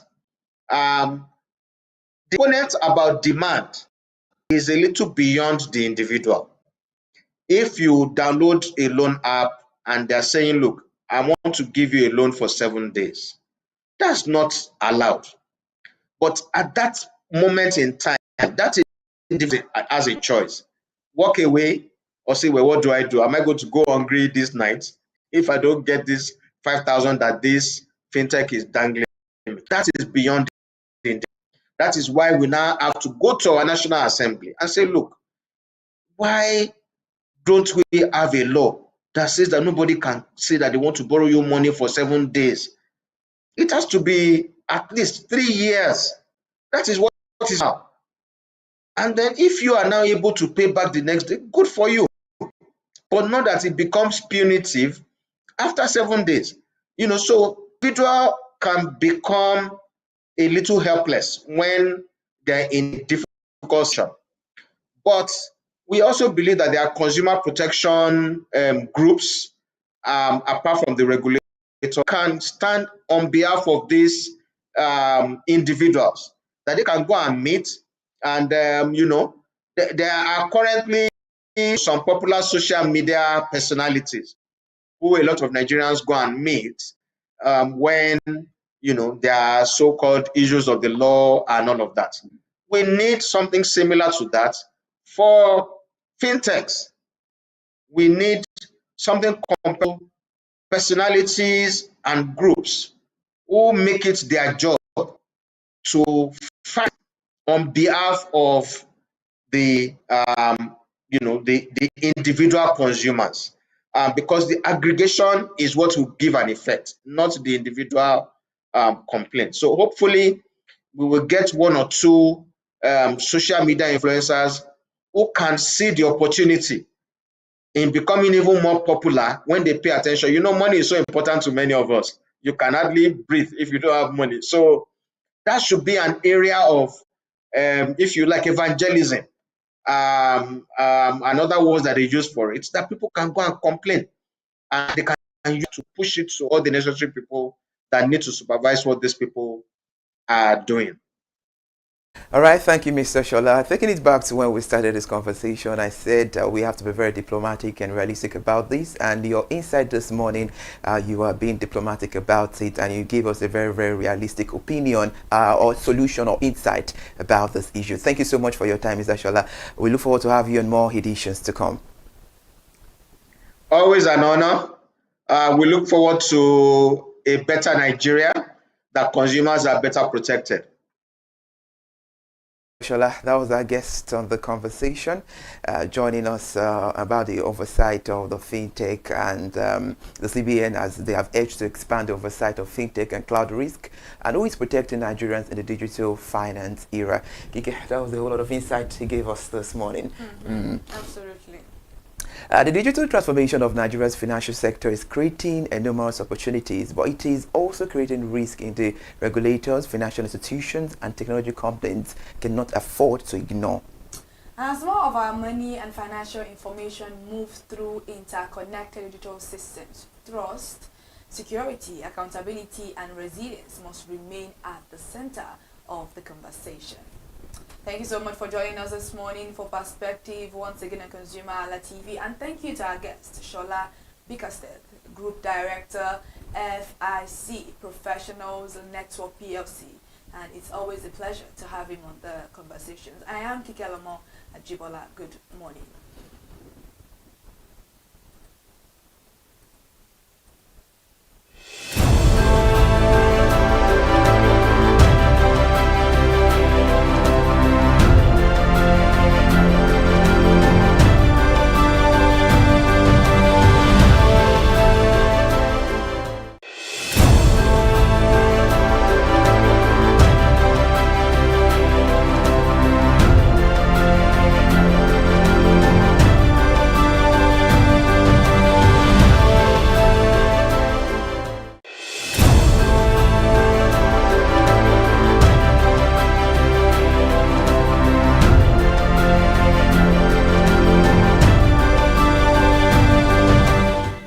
Thank you for still staying with us. And now we're moving to the second half of the conversation in the favorite breakfast show on ConsumerHallaTV. And now the major conversation centers about the federal government, as right now that says Nigeria is targeting 6,000 megawatt of electricity generation and willing the capacity by December 2026, up from about 5,000 megawatt currently. Well, it also plans to commission 20 transmission projects before the end of the year. But for consumers, the real question is quite simple. Will 6,000 megawatt mean more hours of electricity, lower generator costs, and more reliable power? Because generating more electricity means little if the power cannot reach homes and businesses. So can Nigeria finally turn more megawatt into reliable electricity? And for that, we are joined by Dr. Toby Oluwatola, Energy Policy Strategist, Partner at AP3 Advisory and CEO Thao Technologies. Good morning, Dr. Toby. Thank you for joining us. Good morning, Ayo and Kike. Thank you. All right, and it's so good to...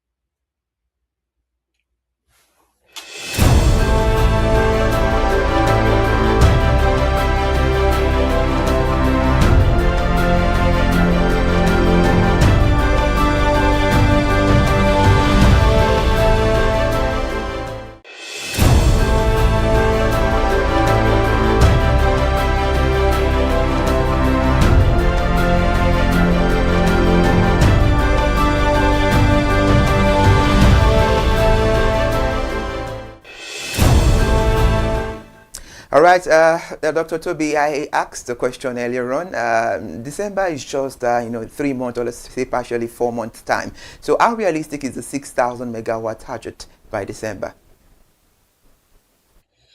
Thanks, Ayo. So it's definitely so first off, let me give some background because I think that your consumers deserve the right context. So the challenge of raising Nigeria generates more than 12,000, has a generation capacity of more than 12,000 megawatts. But the challenge has always been with the transmission and distribution network being old and unable to wheel a lot of that power from where it's being generated to where it is needed. There is also the challenge of the fact that majority of the heavy users, the people who can consume the extra 1,000 megawatts, if you may, are already disconnected from the network. They rely on their diesel for the majority of their power, and when on their whatever services they have, some of them already have solar plus storage, some of them have already installed gas generators, so they don't expect or want to connect to the grid anytime soon. And with those people, even if you give them the extra power, they will not take it, unless, because they don't want to disrupt their operation, unless you prove over a long period of time that your power is reliable. But even so, particularly for those who have connected to gas, majority of them have signed long-term contracts for the offtake of that gas. So they will continue to stay on the gas system that they have for the foreseeable future. So I think one question we all obviously ought to ask ourselves as we seek to expand the grid is who is using the power. But what I find encouraging with what the current minister is doing with regards to power is that they've said to themselves that they want by December, between now and December, they want to focus on only one thing and one thing alone: giving Lagos reliability. And the people who are equity advocates in the audience, or people who live in Kano or Abuja or Port Harcourt or wherever you may immediately raise their shoulders and say, hey, why are you focusing on Lagos? Do the rest of us not deserve reliable power? Their justification for taking that strategy, remember, the current minister is a former strategy consultant and was managing partner in charge of strategy for KPMG Africa for many, many years. And his strategy is to say that Lagos is 30% of Nigeria's power demand. 30%. But 90% of the media in Nigeria comes from Lagos. I assume that you guys are situated in Lagos, as is most YouTubers and consumers of and people who publish media. If 70% of the media is coming from Lagos, and 30% of demand is coming from Lagos, and more importantly, majority of the people who can afford the power, the businesses that can afford the power, are in Lagos. If you focus in the next 3 months, because it's a short amount of time, next 6 months, up until December, at this point is less than 6 months now. If you focus in that period of time in making sure that Lagosians get reliable power 24/7, if you focus on just that, the rest of the country will still get what they get. We continue to get the same level of service they've always gotten. But if you focus on making sure that Lagos, you solve the problem in Lagos between now and then, you can't solve every problem overnight. But if you solve Lagos alone in that period, you can then take your lessons from solving the problem for Lagos, focusing on solving the problem from Lagos, take those lessons, expand them to a few more important corridors like Abuja, Kano, Port Harcourt, solve the problem in those heavy places. By the time you do that, you've already solved 70% of the demand. And all you're left with is to then take those lessons and apply to as many places as possible where there is reliable demand. There's still reliable demand, because remember, you first of all have to go to places where people actually want to buy the power. The nature of electricity is that the minute you put electricity on the meter, the minute you generate electricity, you also have to consume that electricity the very second that it is generated. If you send electricity to places where it is not being consumed, you are just going to burn things. So it's important to that there be a direct match between generation and consumption instantaneously. So serving Lagos ensures that there are enough, even if there are not enough commercial users. There are enough commercial users, but there are also lots of retail users that can afford to pay. Serving Lagos allows you to be able to do that and match demand to supply. So that's the interesting part in the strategy. And if you notice the movements of the minister, I think he's been posting regularly. I've been seeing his posts regularly on Instagram and LinkedIn, you'd notice that majority of the commissionings that you've been seeing him do are transmission infrastructure within Lagos, within and supplying Lagos. So just last week, I just saw a post just as I was about to get on this call where he just commissioned an 820 MVA transmission infrastructure transformer last week in Lagos. That's wheeling almost 1 megawatt. The 820 MVA is almost KVA rather. It's almost 1 megawatt, right?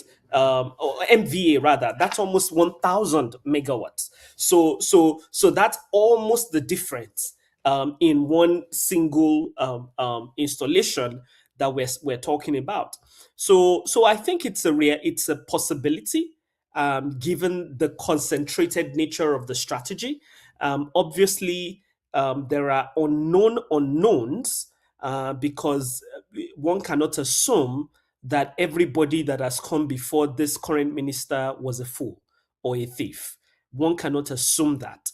So there are unknown unknowns that they may meet in the implementation of this strategy.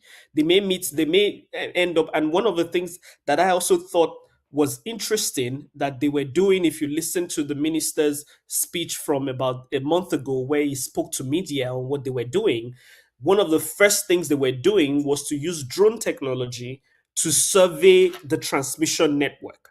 Because some of the things that has been happening historically is that a new minister comes, he doesn't have any context, and he gets a bill from the transmission company of Nigeria of someone else saying that we need to spend $1 billion on transmission infrastructure, and then he releases $200 million, and then they come back and they say, oh, the money wasn't enough, so nothing happened. Or we did something, but what we did was not enough. And in the end, we don't get the results that we were supposed to get as a result of the money that was released. However, what this minister is doing differently is to use drone technology to survey the network and to actually pinpoint what we actually do need, as opposed to what we are being told that we need, which I think is an improvement over what has been done in the past. And hopefully this time around, it leads us to knowing exactly what needs to be solved on the transmission and distribution network to be able to get the power to the people that require it.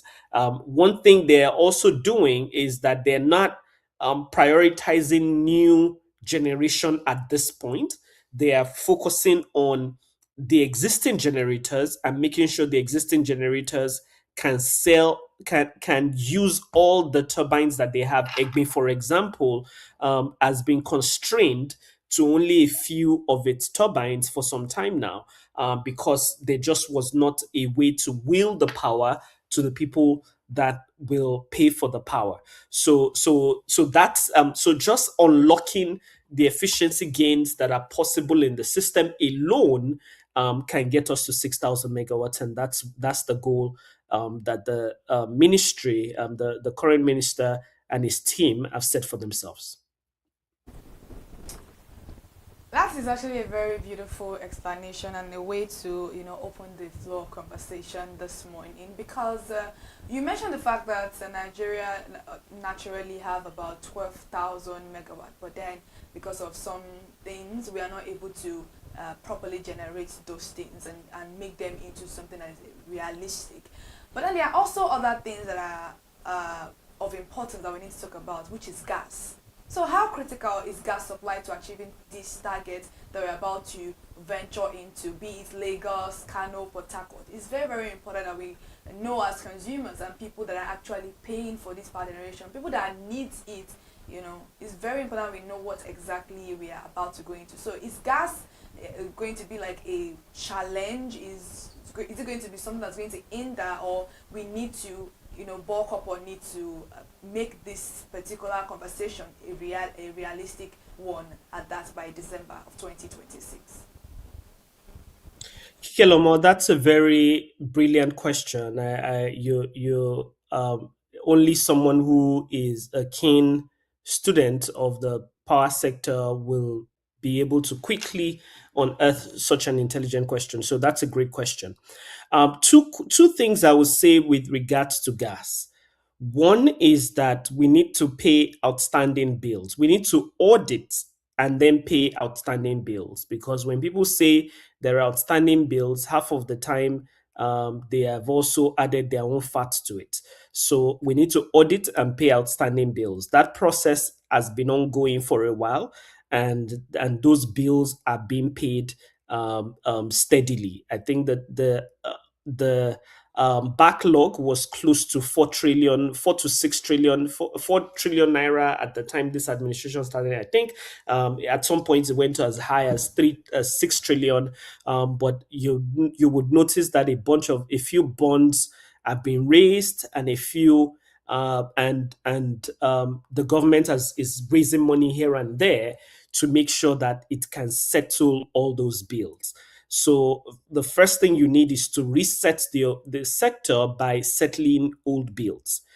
As long as you can verify those bills are legitimate, settle those old bills, and that process is ongoing. That's the first point. The second point is reliability of production, of gas production. I think that for the most part, there is enough gas being produced to meet the goals that we've set.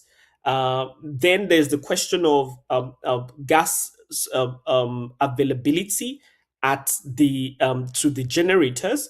I think once old bills are settled, you can have firm gas contracts going forward that ensure that gas is always available to the generators and not diverted for export. And then there's the question of gas pipeline vandalism.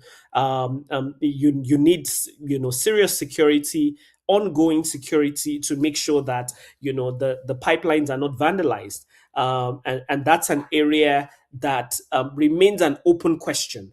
And it remains an open question that we can secure the pipelines to make sure that gas is supplied on a regular basis, which is why we've also got to diversify and continue to strengthen the diversification in Nigeria's energy mix. I think that to get to a certain level of reliability, obviously right now gas is close to 70% of Nigeria's generation, with hydro being the remaining of the generation coming from places like Shiroro, Kainji, and very soon Gurara, Jeba, Zungeru.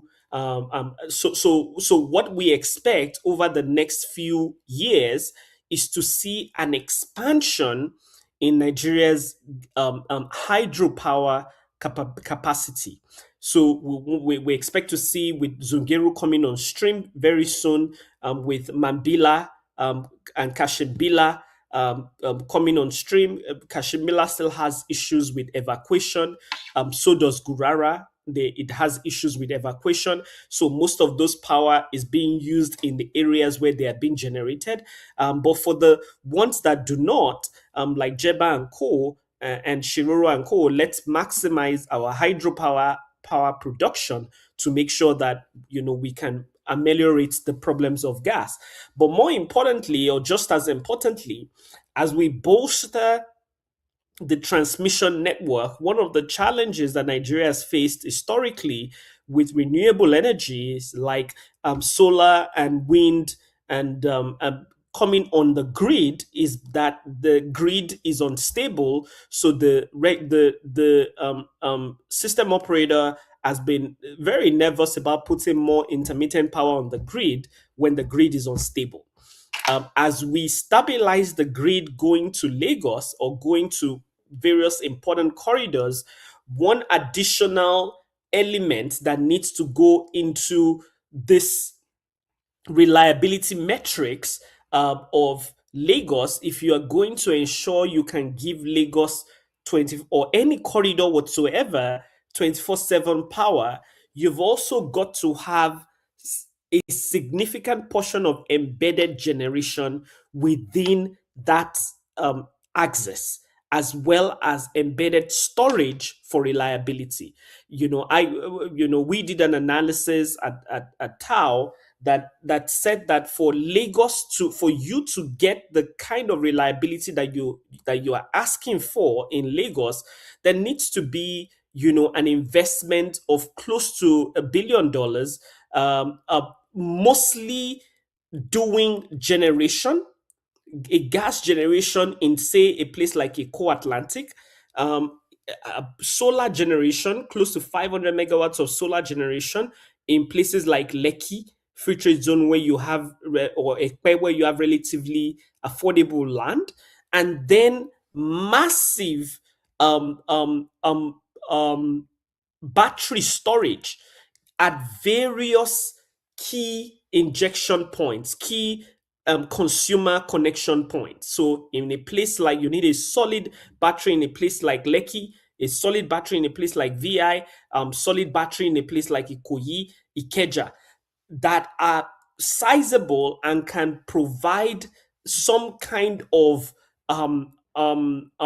bridging power should there ever be gas constraints or transmission constraints or any of those things.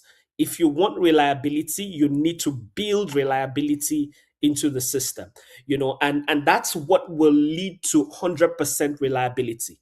I think at this point we will get maybe 90-95% reliability, but if we want 100%, we need to make certain additional investments, which I don't think the actors are considering at this point. Perhaps in the future, those considerations will also come in. All right, thank you, Dr. Toby, for your time. But before we let you go, in just 1 minute, we hope this really materialized by December. But if the December target is missed, who should be held accountable? Well, I think you should hold everybody accountable down the line, from the person who made the promise. I don't want to mention his name, to Mr. President, to the Oga Patapata, to the minister, from the president to the minister, to the but more importantly, the generating companies, the transmission companies, and the distribution companies that sell the power to you in the end. I think everybody can be held accountable, should be held accountable, should these goals not be met. Toby Oluwatola, for always giving us well insight on the conversation, as always. Do well to enjoy the rest of your weekend, and we look forward to have you on more editions to come. Sure, thanks for having me. All right, I was a guest on the conversation this morning, Dr. Toby Oluwatola, joining us on the conversation on the 6,000 megawatt by December. Will Nigerians finally get better power? The government sets the target, but Nigerians will judge success by what happens when they switch on the light. But then, will 6,000 megawatt finally deliver more reliable electricity to Nigerian consumers? That is the question we are asking this morning, and we hope that it does that for us. We can wait in 3 months' time. Exactly. All right, we've come to the end of the conversation this beautiful morning. Enjoy the rest of your weekend. Join I and Kike again on Monday by the special grace of God on another new edition. That will be the last day of August. The last day of August on Monday on another new edition of Perspective. I am Ayomi Kunle Ike. I am Kike Lomo Ajibola. Thank you so much for joining us, and please do well to leave a comment and let us know your opinion on the conversation that we just had this morning, and follow us across all our social media platforms: Instagram, Facebook, X, YouTube, ConsumerHalla, and also head over to our TikTok account at ConsumerHallaTV. Thank you so much for joining us. Good morning. Good morning. Hi, and Kike will draw the curtain. Thank you for staying with us.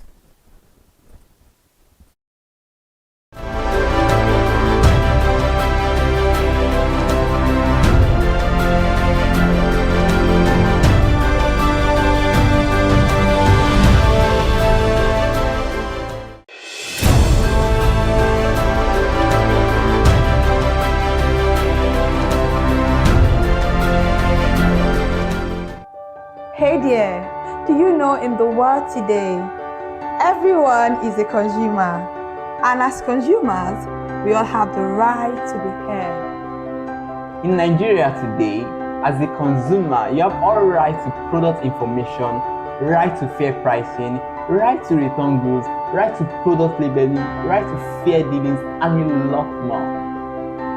Well then, have you heard about the new media channel? ConsumerHalla TV. ConsumerHallaTV. ConsumerHalla TV. At ConsumerHalla TV, our goal is to inform and educate consumers in Nigeria with insightful news alongside development within the fast-paced world of consumers through well-researched, specialized, and analytical content. Our vision at ConsumerHallaTV is to create an engaging platform that provides right connections for meaningful brands in Nigeria, thus creating a more caring world for consumers where business thrive. And guess what? Our ConsumerHalla brand is the first consumer complaint resolution portal in Nigeria, powered by a 72-hour feedback mechanism. We offer consumer advocacy, informative talk shows, branding promotions, advertising, and lots more. Connect with us via our YouTube channel at ConsumerHallaTV. Follow us on our Facebook page, ConsumerHallaTV, our Instagram page, ConsumerHallaTV, and do well to subscribe to our YouTube channel. Subscription is free. ConsumerHallaTV. At ConsumerHallaTV, you deserve to be heard. At ConsumerHallaTV, you deserve to be heard.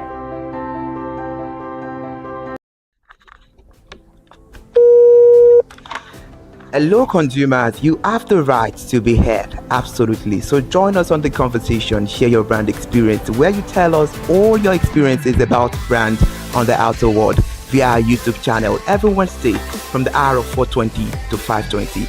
You can watch us via our YouTube channel, ConsumerHallaTV, and subscription is free. Follow us on all our social media platforms, ConsumerHallaTV. Share your brand experience. It's about storytelling. It's about experiences.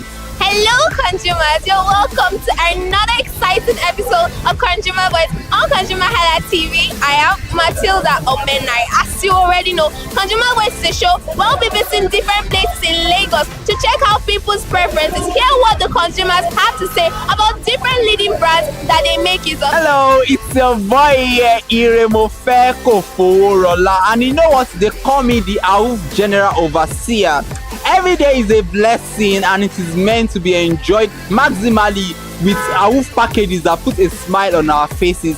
And guess what? That is why this show AUF is for you. You can get to know about trendy market slashes, promos, offers, and juicy deals that put a smile on your faces, and you can always enjoy them maximally. And you know one thing that is so interesting about this show? It is a blend of English and Pidgin. As I dey run you English, now I go dey marry am with Pidgin, make am spicy. So catch me every time on the show to enjoy more about trendy AUF packages. Peace. Public service announcement. Hello consumers, I am Kikelomo Ajibola and welcome to the Scam Alert segment on ConsumerHallaTV.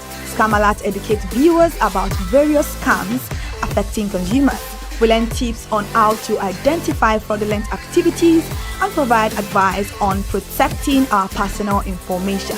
We aim to raise awareness and empower viewers to avoid falling victim to scams. We cover various topics such as phishing, identity theft, fraudulent investment schemes, and many more. You want to catch up on how these scammers invade our lives? Join us every Tuesday by 12:30 p.m. for Scam Alert on our YouTube channel at ConsumerHallaTV. Subscription is absolutely free. And in case you're not following us across all our social media platforms, follow us on Instagram, Facebook, X, TikTok at ConsumerHallaTV. Don't say I didn't do anything for you this 2025. Bye. Welcome to In the Marketplace. We are taking you on a journey behind the scene of Nigeria's most vibrant market. From the sight and sound of the market to the stories of the people who makes it thrive. We will be sharing the untold stories that brings this market to life. Join us as we explore the history, challenges, and triumphs of the market vendors. We will dive into the daily lives of the people.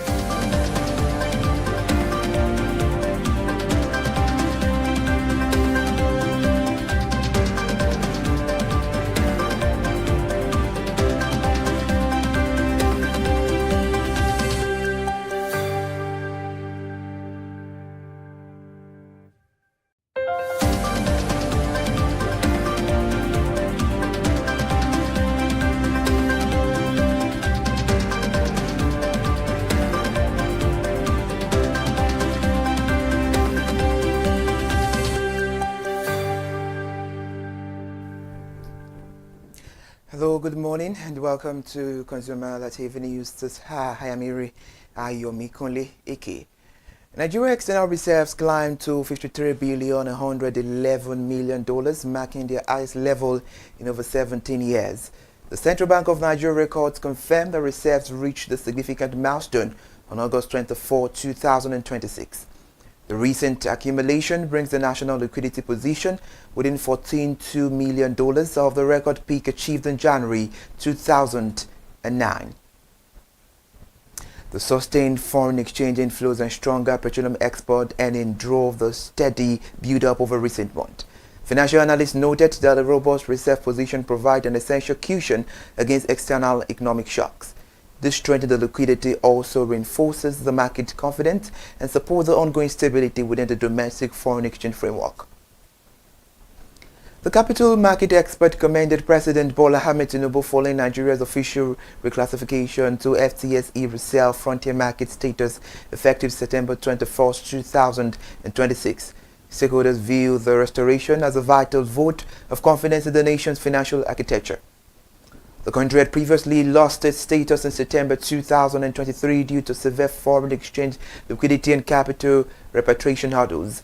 Subsequent policy reforms, however, with the clearing of historical backlogs and the central securities, alongside the clearing system transition to a T+1 systems recycle, facilitated a successful reinstatement. The City Boy Movement Director General Francis Shoga emphasized that the benchmark restoration validates the ongoing structural progress. Industry leaders believe that upgraded classification will attract renewed foreign portfolio investment and enhance overall market efficiency. Investors demonstrated an overwhelming preference for longer-dated government securities during the latest primary market debt auction. The Central Bank of Nigeria data revealed that participants submitted 3,630 billion naira for the 364-day Treasury bill. Despite receiving subscription bids exceeding 3,790 billion naira, the regulatory authority lowered the stop rate by 44 basis points to 17.15%. The immense investor demand allowed the Apex Bank to reject costlier bids while allotting 638 billion naira. Meanwhile, the strong appetite for the long-term instrument reflects the shift in portfolio strategies among institutional investors within the domestic fixed income market. Financial authorities continue to utilize treasury auctions effectively to manage the monetary liquidity and curb inflationary pressures. The federal government inaugurated a 17-member technical committee to tackle the national fish production deficit and reduce import dependency. The Minister of Marine and Blue Economy, Adeboye Oyetola, charged the committee in Abuja to translate previous strategic recommendations into actionable reforms. Minister Oyetola highlighted that domestic production remains significantly below the national demand, impacting food security and foreign exchange reserves. The key challenges identified include exorbitant feed expenses, the high post-harvest losses, limited cold storage facilities, and inadequate access to affordable agricultural financing. The newly established body will design a comprehensive implementation roadmap to strengthen the entire aquaculture value chain. Stakeholders expect these coordinated measures to enhance the local fish and farming, create employment, and improve household nutrition nationwide.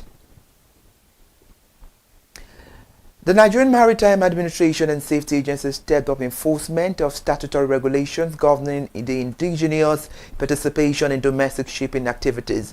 The Public Relations Head Osagi Edward announced that operators must strictly comply with the Coastal and Inland Shipping Act and related maritime guidelines.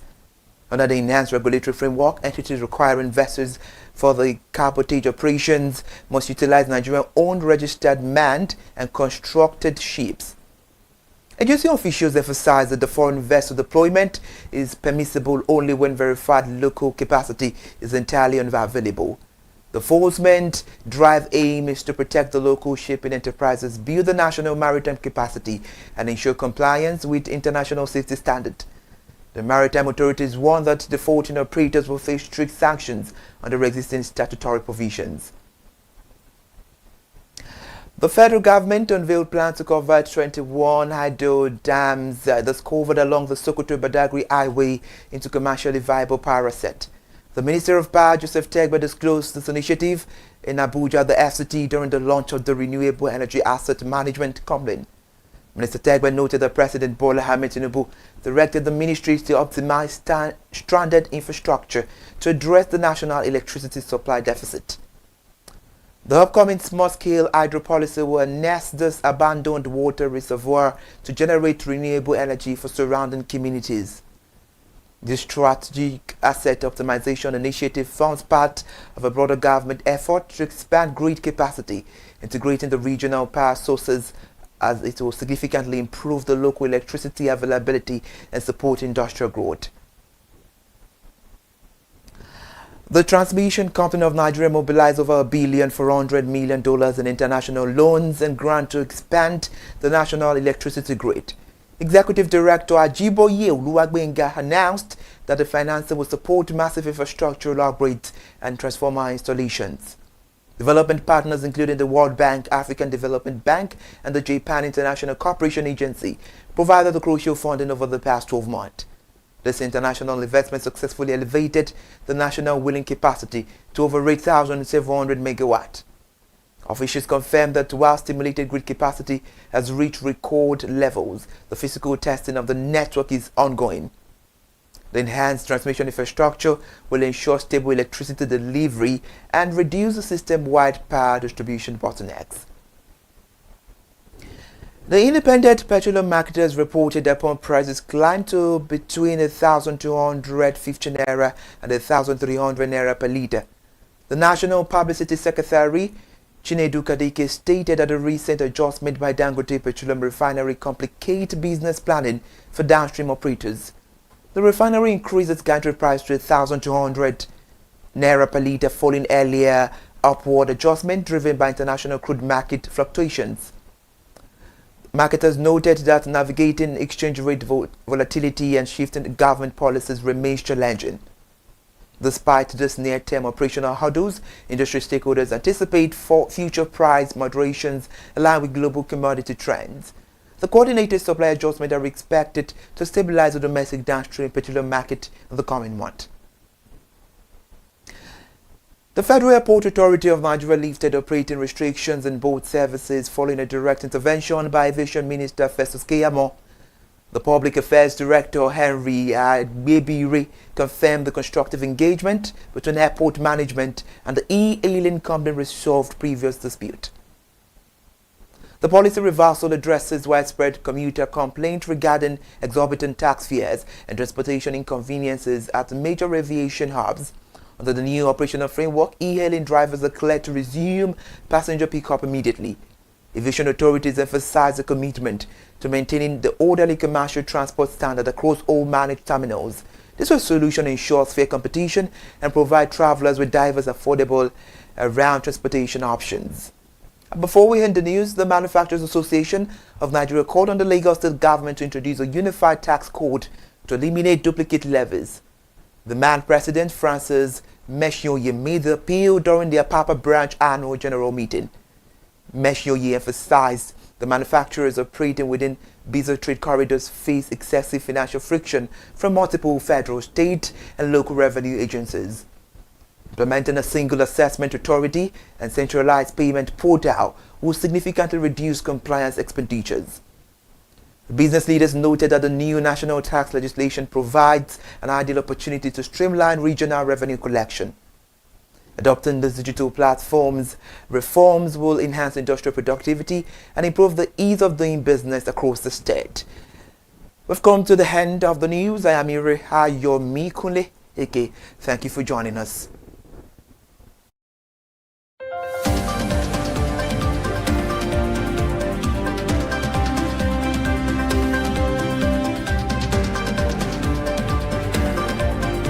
Hi, my name is Stephen Olorunshisi. I'm a strategy and sales professional currently working with Obey, and you're watching ConsumerHallaTV. I mean, this is one of the channels that you don't want to but stay on. Consumer advocacy, brand promotion, everything consumer, what you need to learn for your business to grow. This is a channel where you learn, where you experience entertainment to but it's good for businesses, for brands, and for an entrepreneur. If you want to know more about businesses, want to know more about brands, please stay watching. All right, thank you so much, ConsumerHallaTV. Keep watching. Hello, good day. My name is Tunde Balogun. I'm the lead pastor at the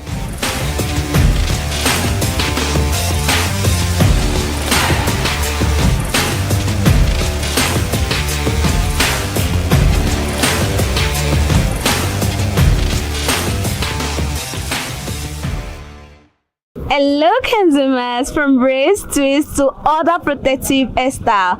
Hair extension have become a regular beauty product for many women, from different brand to texture, durability, prices, colors. Consumers do have a reason why they go for a particular brand, and I am on the street of Lagos today, where we'll be asking consumers what do they look out for when it comes to brands of hair extension. Is it the color, is it the price, or they go for brand or durability or even texture? I can't speak for them. Let's go find out from consumers.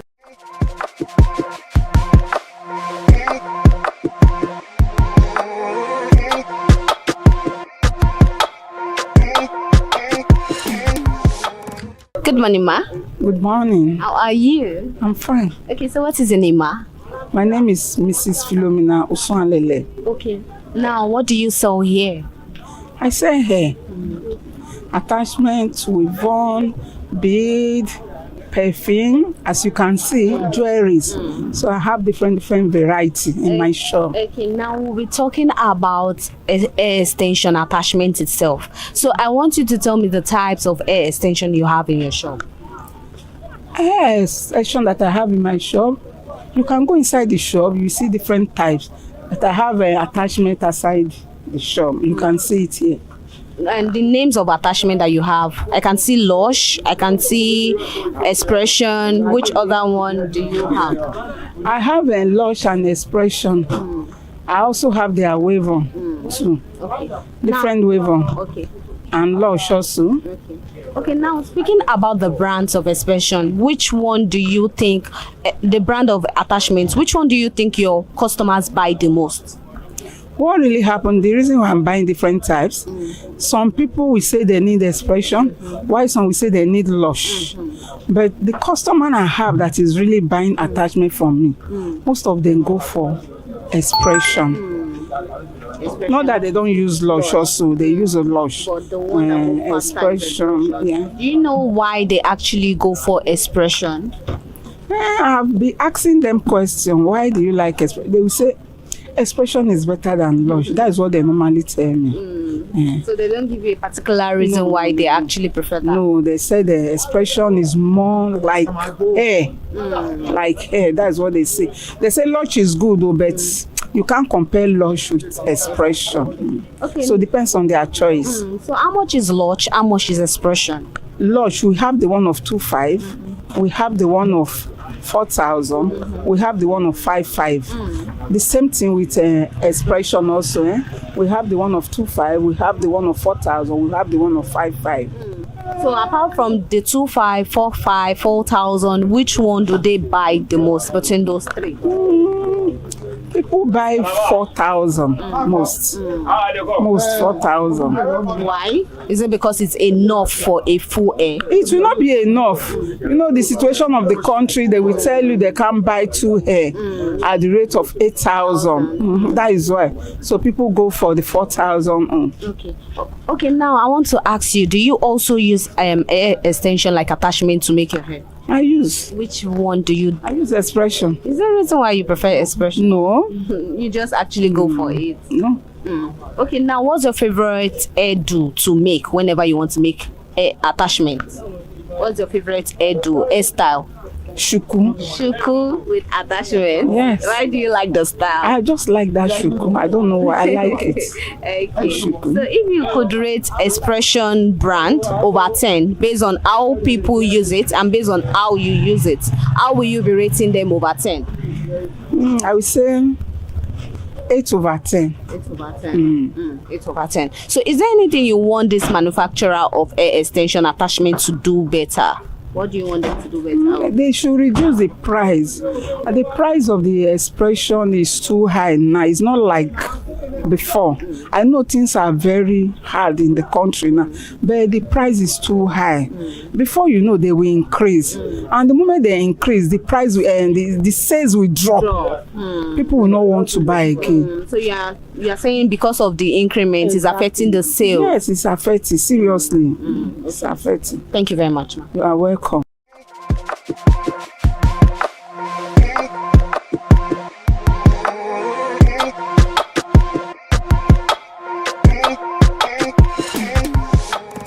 Good morning, ma. Good morning. How are you? I'm cool. Okay, so what is your name? My name is Mrs. Olasumbo Akitola. Okay, now I can see that you sell extension. So I want to ask you, when your customer comes in, which extension do they buy the most, or which one do you sell the most? Is expression. My customer can bring expression, can buy from my shop. Why do you think they prefer expression brand? Because the expression is so light for the hand. When I'm using it, it's nice for hand.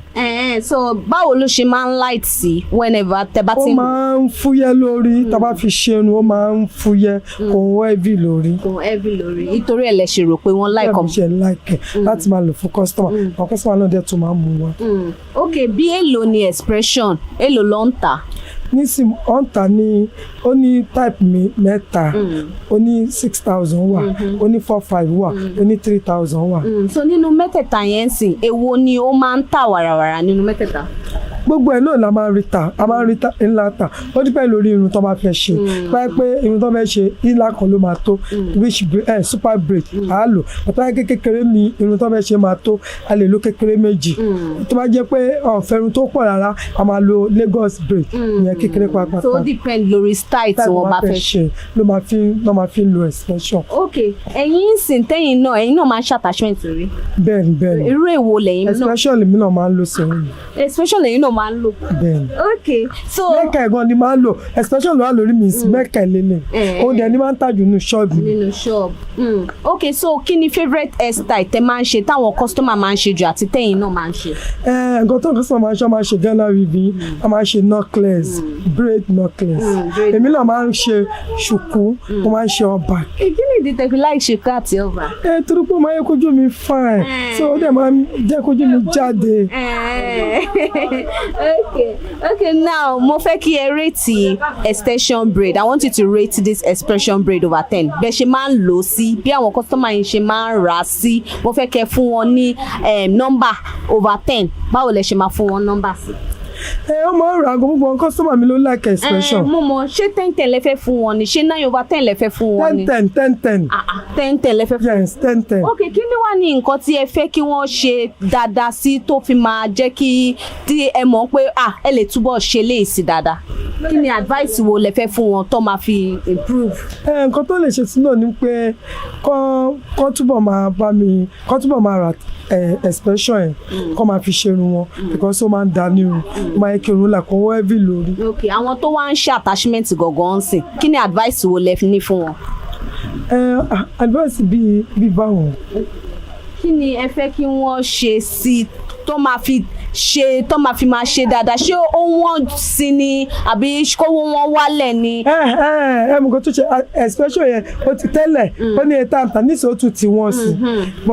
Advice wo lẹ wá ní fún wọn sí? Ṣé fọwọ́ expression kọ́ jẹ́ kó wálẹ̀ kọ́ máa yẹ kówó expression yẹn wọ́n jù ká lè máa rí more customer láti lè máa lò. Ṣé àwọn èèyàn ṣì ń wọlé sí bí ó ṣe wọ́n sí ṣọ́ọ̀ṣì wà ń rà attachment? Kò dàbí tẹ́lẹ̀, kò dàbí because wig kò jẹ́ kọ́wọ́ èèyàn fi bẹ́ẹ̀ máa ṣerun mọ́, so ẹ̀kọ́ kan ní iṣẹ́ braid yẹn wá because expression tí wọ́n so wá pé wọ́n kàn ṣe wig ọ̀nà kò wig yẹn wọ́n lè máa gbé sórí.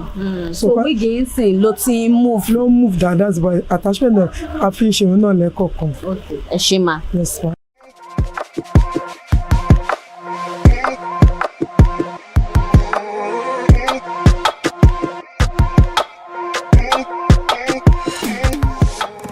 Good morning, ma. Good morning, Auntie. How are you, ma? I'm fine, and you? I'm good. What is your name? My name is Mrs. Rachel Oyinloye. Okay, now for how long have you been braiding hair? About 25 years ago. 25 years ago. Yeah.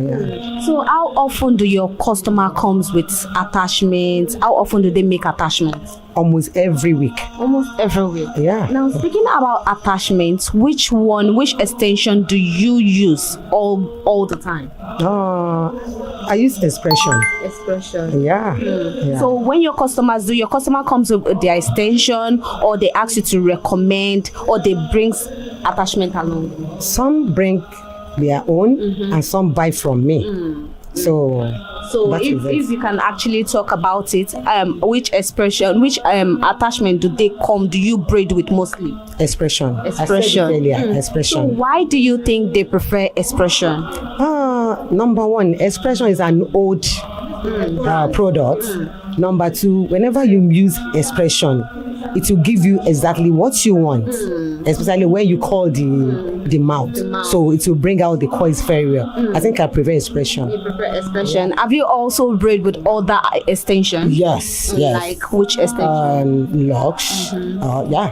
I play with it too. Okay, now how durable is expression brand? How durable? How does it feel whenever you're making it to make your hair? Oh, it's beautiful. It always goes smoothly. I like it. That is what you like. Yes.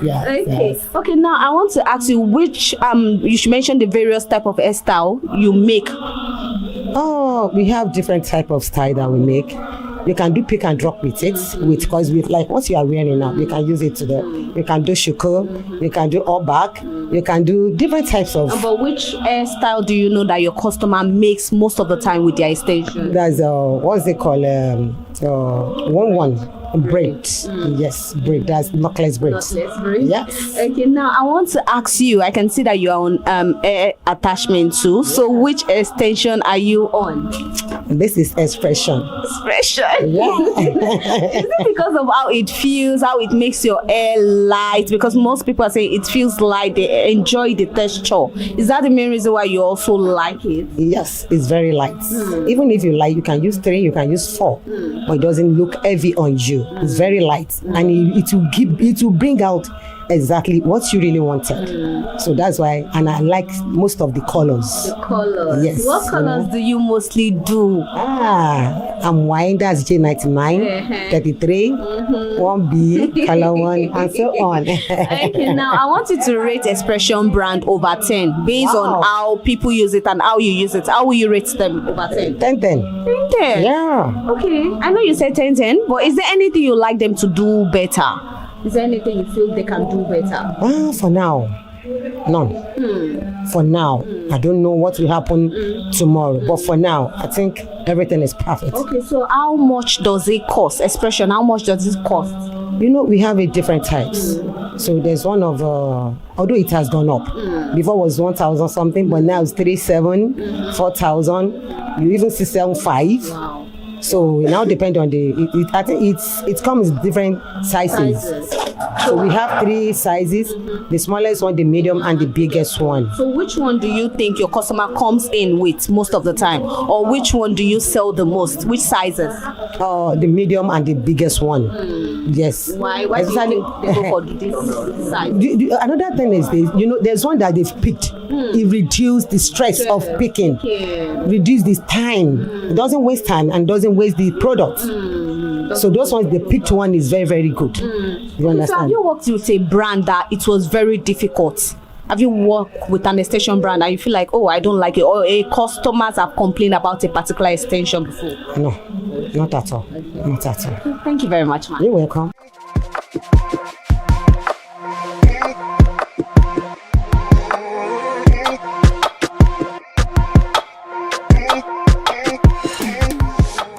Good morning, ma. Good morning. You look good. Thank you. Okay, so what is your name? Ijeoma. Ijeoma what? Njoga. Ijoga. Now, do you make use of hair extension? Yes, I do. How often do you use it?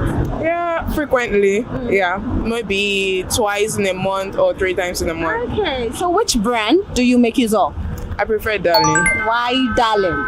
Because it's soft, it lasts long, it's just easy, and you would love it once you use it. Okay, so apart from Darling, which other brand have you tried using? I I can't really remember now. I just remember the ones that you're constant. Yeah, and they fit me. I just like them. Once you're good, I remember you. Maybe others are good for every other person, but for me, darling and darling. Okay, can you say any different? Is there any difference you notice between them? Since you said you can't remember the brand, but since you've used them, do you notice any difference between darling and other brands? Yeah, so the difference I've noticed is that those other brands don't last longer. They get rough quickly and they are usually uncomfortable. Unlike darling is soft after a long period of time. So yeah, that's it. Okay, so what's your favorite hairdo to make?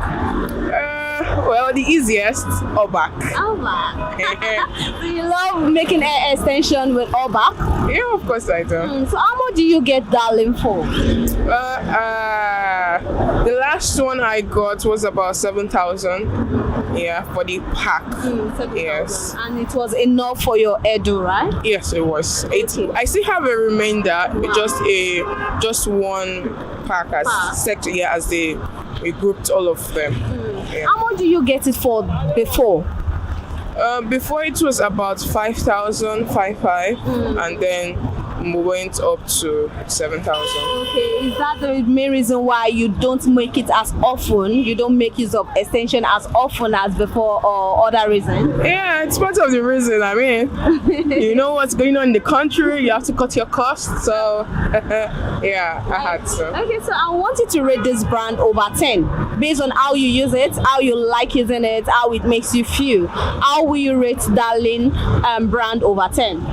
Well, I will rate them 8 over 10. They are really doing a good job.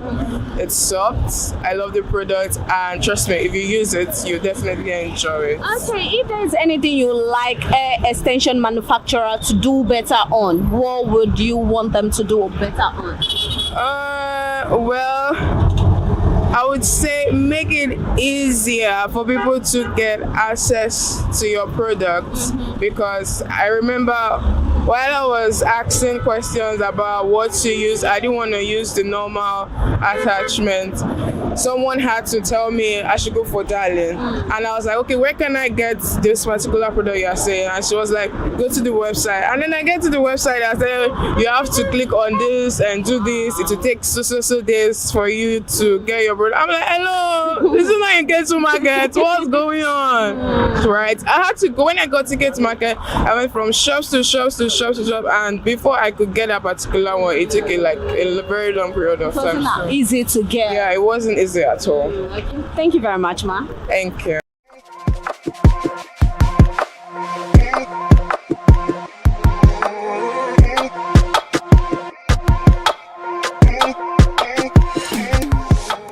Good morning, ma.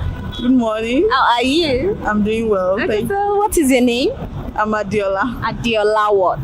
Akinlabi Adiola. Okay, now I was supposed to ask, do you make hair with hair extension? But obviously I can see that you're on hair extension. So which brand are you on?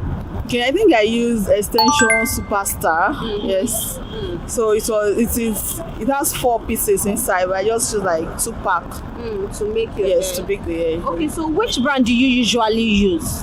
Mostly Expression most times. Expression. For how long have you been using this Expression brand? Since I've come of age, like 10, 12 years. Yes, since I've started using hair extension. Wow. I don't use any other products apart from Expression. Yes. Have you tried other brand? I know you said you don't use other. I haven't. Why do you now prefer Expression brand? Okay, so I prefer Expression because it's soft and silky, like doesn't pull. Unlike what I heard from my hairdresser, that if you use other brand, it will not be soft, silky like that. So the texture. I haven't. The texture, yes, is so smooth. Okay, so what's your favorite hairdo to make? all back. This is my first time of doing shuku.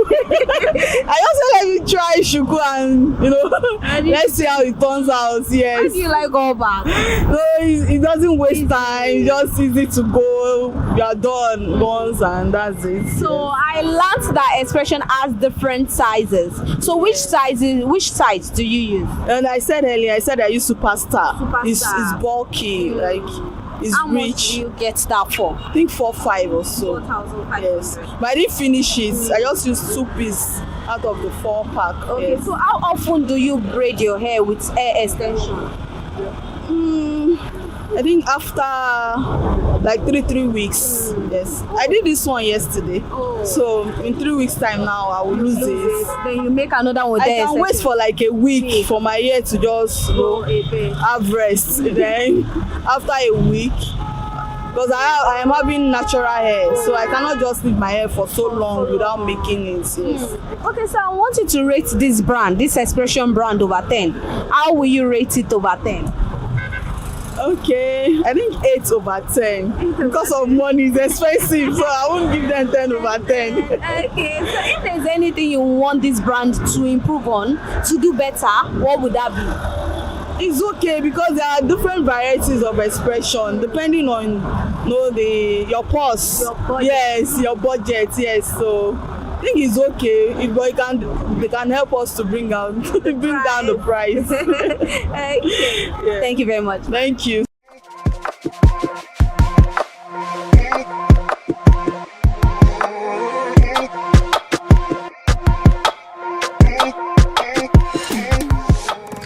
From texture, durability, price, and appearance, different consumers with different reason of different brands of what works for them. While others remain loyal, others has a switch. While others stick to a brand they've been using for years, others decide to switch for what works better for them. And when it comes to looking good, your appearance matters, and what you go for matters. And that will be the end on today's edition of Hair Extension brand on ConsumerHalla TV. For more information, like, subscribe, comment under the comment section which hair extension brand works for you and why do you prefer this brand. I am Elizabeth Tabefe. Till I grace the screen again, bye for now.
Hi people, my name is Mo Fakorede and I am a filmmaker and a film director, and you're watching ConsumerHalla TV.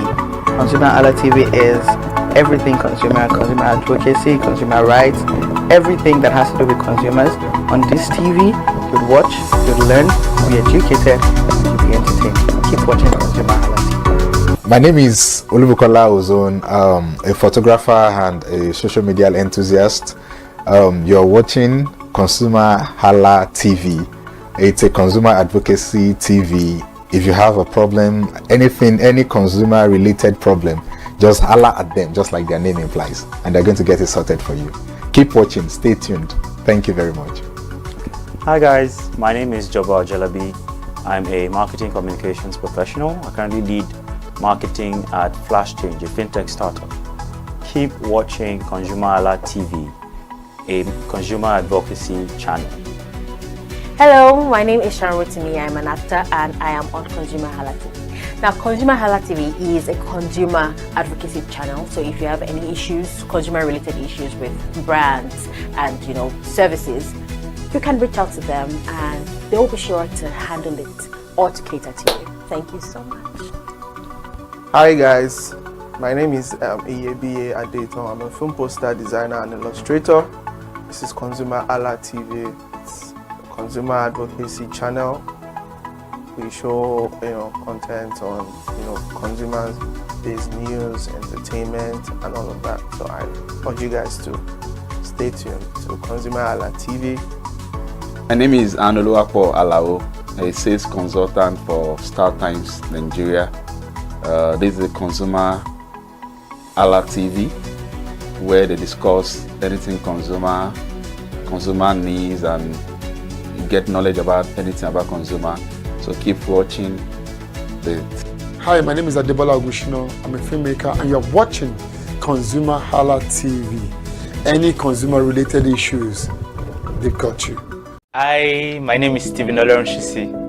I'm a strategy and sales professional, currently working with Obey, and you're watching ConsumerHalla TV. I mean, this is one of the channels that you don't want to but stay on. Consumer advocacy, brand promotion, everything consumer, what you need to learn for your business to grow. This is a channel where you learn, where you experience entertainment too, yeah.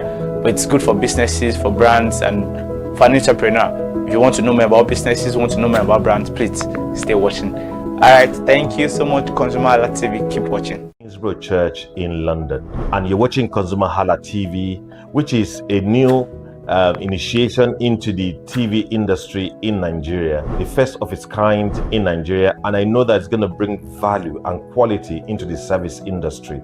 ConsumerHalla TV is here to offer value to service industry and to give a voice to consumers, bring awareness to the brand industry, and also bring education to what it is to have quality for what you paid for. I know that through ConsumerHalla TV, you are going to be able to get what you have paid for quality-wise and also give a voice to you in wherever it is that you do. I am here to support and give a shout out to say that keep watching ConsumerHalla TV and we'll have a better quality for value in Nigeria and in the global space. Please continue to watch ConsumerHalla TV because it is here to make things work better for you. It is on this note that I would like to say a big congratulations to the chairman and CEO of ConsumerHalla TV, Pastor Tunde Olufowora, and all the staffs of this great organization. Thank you for what you do. You are making things happen for us, and I pray that God bless you. Thank you. Sector, you need any information about real estate, you come to ConsumerHalla TV. They will do justice to it. Hi everyone, my name is Omotayo Abiode and I'm the founder of My Digital Lawyer. I'm live here at ConsumerHalla TV, a consumer protection education platform that teaches you about your rights as a consumer. And if you want to stay connected and more knowledgeable about your rights, do follow them on all social media platforms: Facebook, YouTube, Instagram, X, TikTok at ConsumerHalla. Thank you. Hello, my name is Toyin Balogun. I'm here to give a shout out. My name is Tunde Olufowora, and I'm the CEO of Bandai Communications. We are the what we call the publisher or the owner of the new initiative called ConsumerHallaTV. ConsumerHallaTV is actually Nigeria's first consumer-centered, or call it consumer-centric television platform that aims to bring voice to the over 220 million Nigerians. It was a vision that came to my heart about 10 years ago.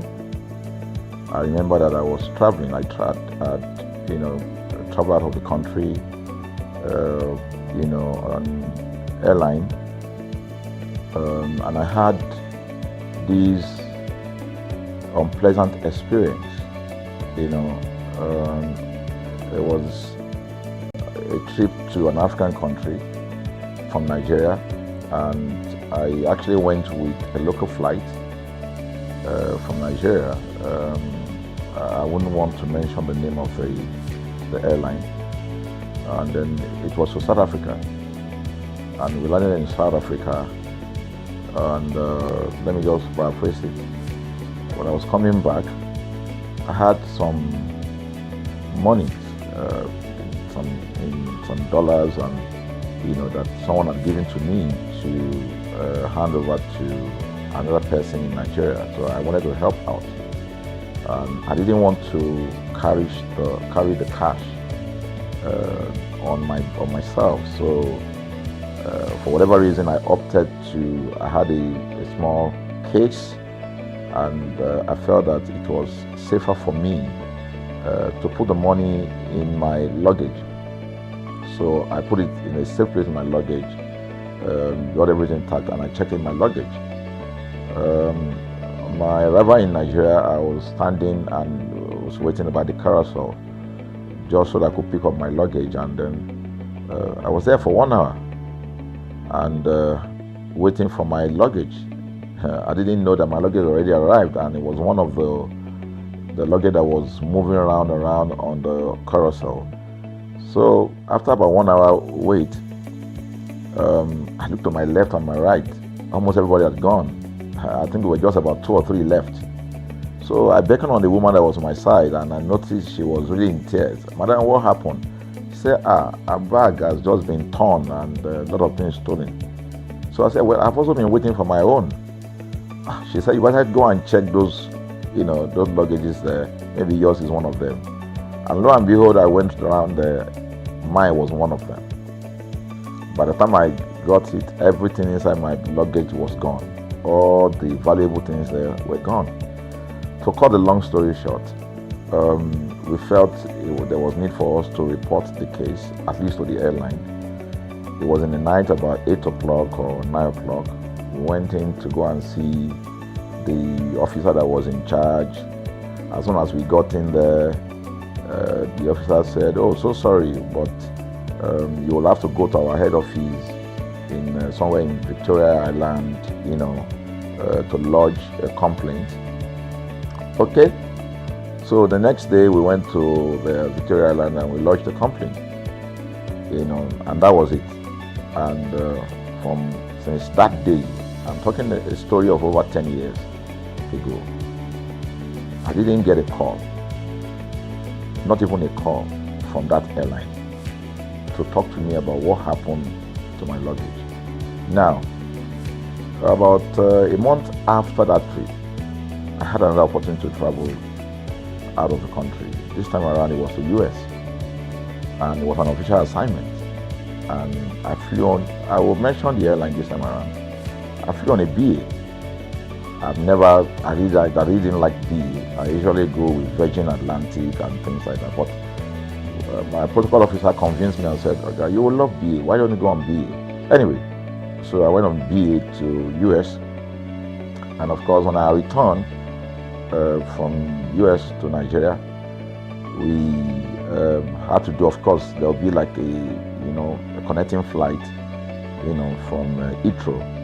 So we got into London Heathrow, and then because it was through Heathrow that we went, and then so they changed since it was BA, they changed the aircraft this time around to a bigger one. I mean, clearly because there were more Nigerians, or more people that were planning to come to Nigeria, and then we boarded. Not quite 10 minutes into the flight, in the air, the aircraft started malfunctioning. The air conditioning compartment were not functioning very well. I was on what you call business economy. You know, the whole of that business economy all the way to economy side, the ACs were not working well. It was hot, and then I was watching, and then from that moment till we got to Nigeria. From that moment till we got to, I'm just trying to paraphrase. From that moment till we got to Nigeria, I could remember very well how many times the pilot, broke into conversation and had to apologize and say, "We're really very sorry about this." He was giving us almost every 30 minutes. There's always a kind of update. "So sorry, this is what we're doing now, this is what we're doing." While we were on that journey, I also remember an incident. So they came, the crew apparently couldn't resolve they couldn't manage the crisis or what was going on about it. They couldn't fix it. So they come up and said, "We're so sorry, but for all the inconvenience, we're declaring, free lunch, free whatever it is you want, you can get." So trust Nigerians, you need to hear how everybody was jubilating, But something struck me. The experience I had just about a month before, and this experience, somehow I started comparing them. I was trying to see how this matter will be managed. Again, to cut the story short, we landed in Nigeria on the BA. Before we landed, the pilot announced and said that for the inconvenience, they will be giving a voucher of £50 to everyone that flew on that aircraft. I thought it was a joke. I mean, it was my first time with BA, but for what I knew or know of the British man, a British man would never even play with his 1 penny, talking of £1. So I felt that must be a joke of the year. So we left. I got back to my office. I think it was just about a week after. Our guys in our mail room came up and said, "Oh, you have a parcel." So I said, "Parcel? Yeah." So they bought this parcel wrapped. I opened it and boom, I bought the document out. It was the £50 voucher from BA. So what's the tenor of this story? An experience with one airline was terrible. No apology. An experience with another one, even though it was a bad experience, but it was very well managed. So managed that even if we have suffered anything in that aircraft, you probably, for the sake of how they manage it, will have forgiven them. So that was how this journey started. So I started thinking, my mind, this is what we go through in this country. But are we different from other nations? So God put in my heart the idea of ConsumerHalla. That's why the Hala came with consumer. And we started that journey about 10 years ago. We started by creating a platform called ConsumerHalla, where consumers, so I discovered that Nigerian consumers don't have a voice. So things happen, and that's it. We live with everything. So we've started the journey from creating the platform. We have an app, we even have a magazine, and we thought we could move it from that to the next stage, which is the television. So the TV today, has come. So I would say precept by precept, line upon line, we have been able to build on our aspiration, to finally bring to birth this unique and exciting platform So it's a digital telecast, and our goal is to further connect consumers in Nigeria to brands with insightful news, development within the fast-paced world of consumers. The world of consumers is growing at a very fast pace, So we want to inform Nigerians. We want to get them educated about their rights, So our role is that we're going to educate consumers in Nigeria. All right. So by bringing them specialized and what you call analytical, research-based content generation that will inform, educate, sensitize the audience, So that's ConsumerHalla TV. So I call it an offshoot of our ConsumerHalla brand. ConsumerHalla brand actually was the first we call it the first complaint or consumer complaint resolution portal. When we started it about 10 years ago, or about 7 years ago, it became the first complaint resolution portal. We created it so that Nigerians can actually lodge complaint on that portal. We spent a lot of resources to build a very robust platform where today, if you have any complaint, about any brand, any leading brands in Nigeria, and you go on that platform, you can actually click, just a click, you can find the brand, you can actually lodge your complaint, and once you submit it, that complaint will be routed to that organization, and within 72 hours, we will obtain feedback for you. We build it in such a way that we have connection to almost all the organizations, and it's been working. We've resolved several complaints for people without having to charge them any penny, because the idea is not to charge. So what we have done with ConsumerHalla TV is to take it to the next level. So we hope to change the narrative. We want to give the right direction. Nigeria has the largest consumer market in the world, with a population of over 220 million people. Why should we be the one that is suffering the most? Everywhere you turn to, it's as though Nigerian consumers don't have a voice. You're traveling, you buy a ticket. For whatever reason, an airline will wake up middle of the night,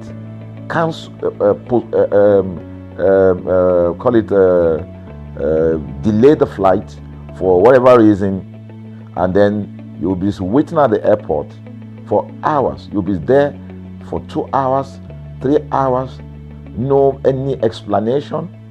Then while you're there, they can even wake up and say, oh, flight has been cancelled. So everybody carry their luggage and go home. Nothing happened. Of course, things are changing. We must commend government, because government is beginning to wake up. But there's still everything consumer advocacy, consumer rights, everything that has to do with consumers on this TV. You'd watch, you'd learn, you'd be educated, you'd be entertained. Keep watching ConsumerHalla TV. My name is Olubukola Ozone, a photographer and a social media enthusiast. You're watching ConsumerHalla TV. It's a consumer advocacy TV. If you have a problem, anything, any consumer related problem, just holla at them, just like their name implies, and they're going to get it sorted for you. Keep watching, stay tuned. Thank you very much. Hi guys, my name is Joba Jalabi. I'm a marketing communications professional. I currently lead marketing at Flash Change, a fintech startup. Keep watching ConsumerHalla TV, a consumer advocacy channel.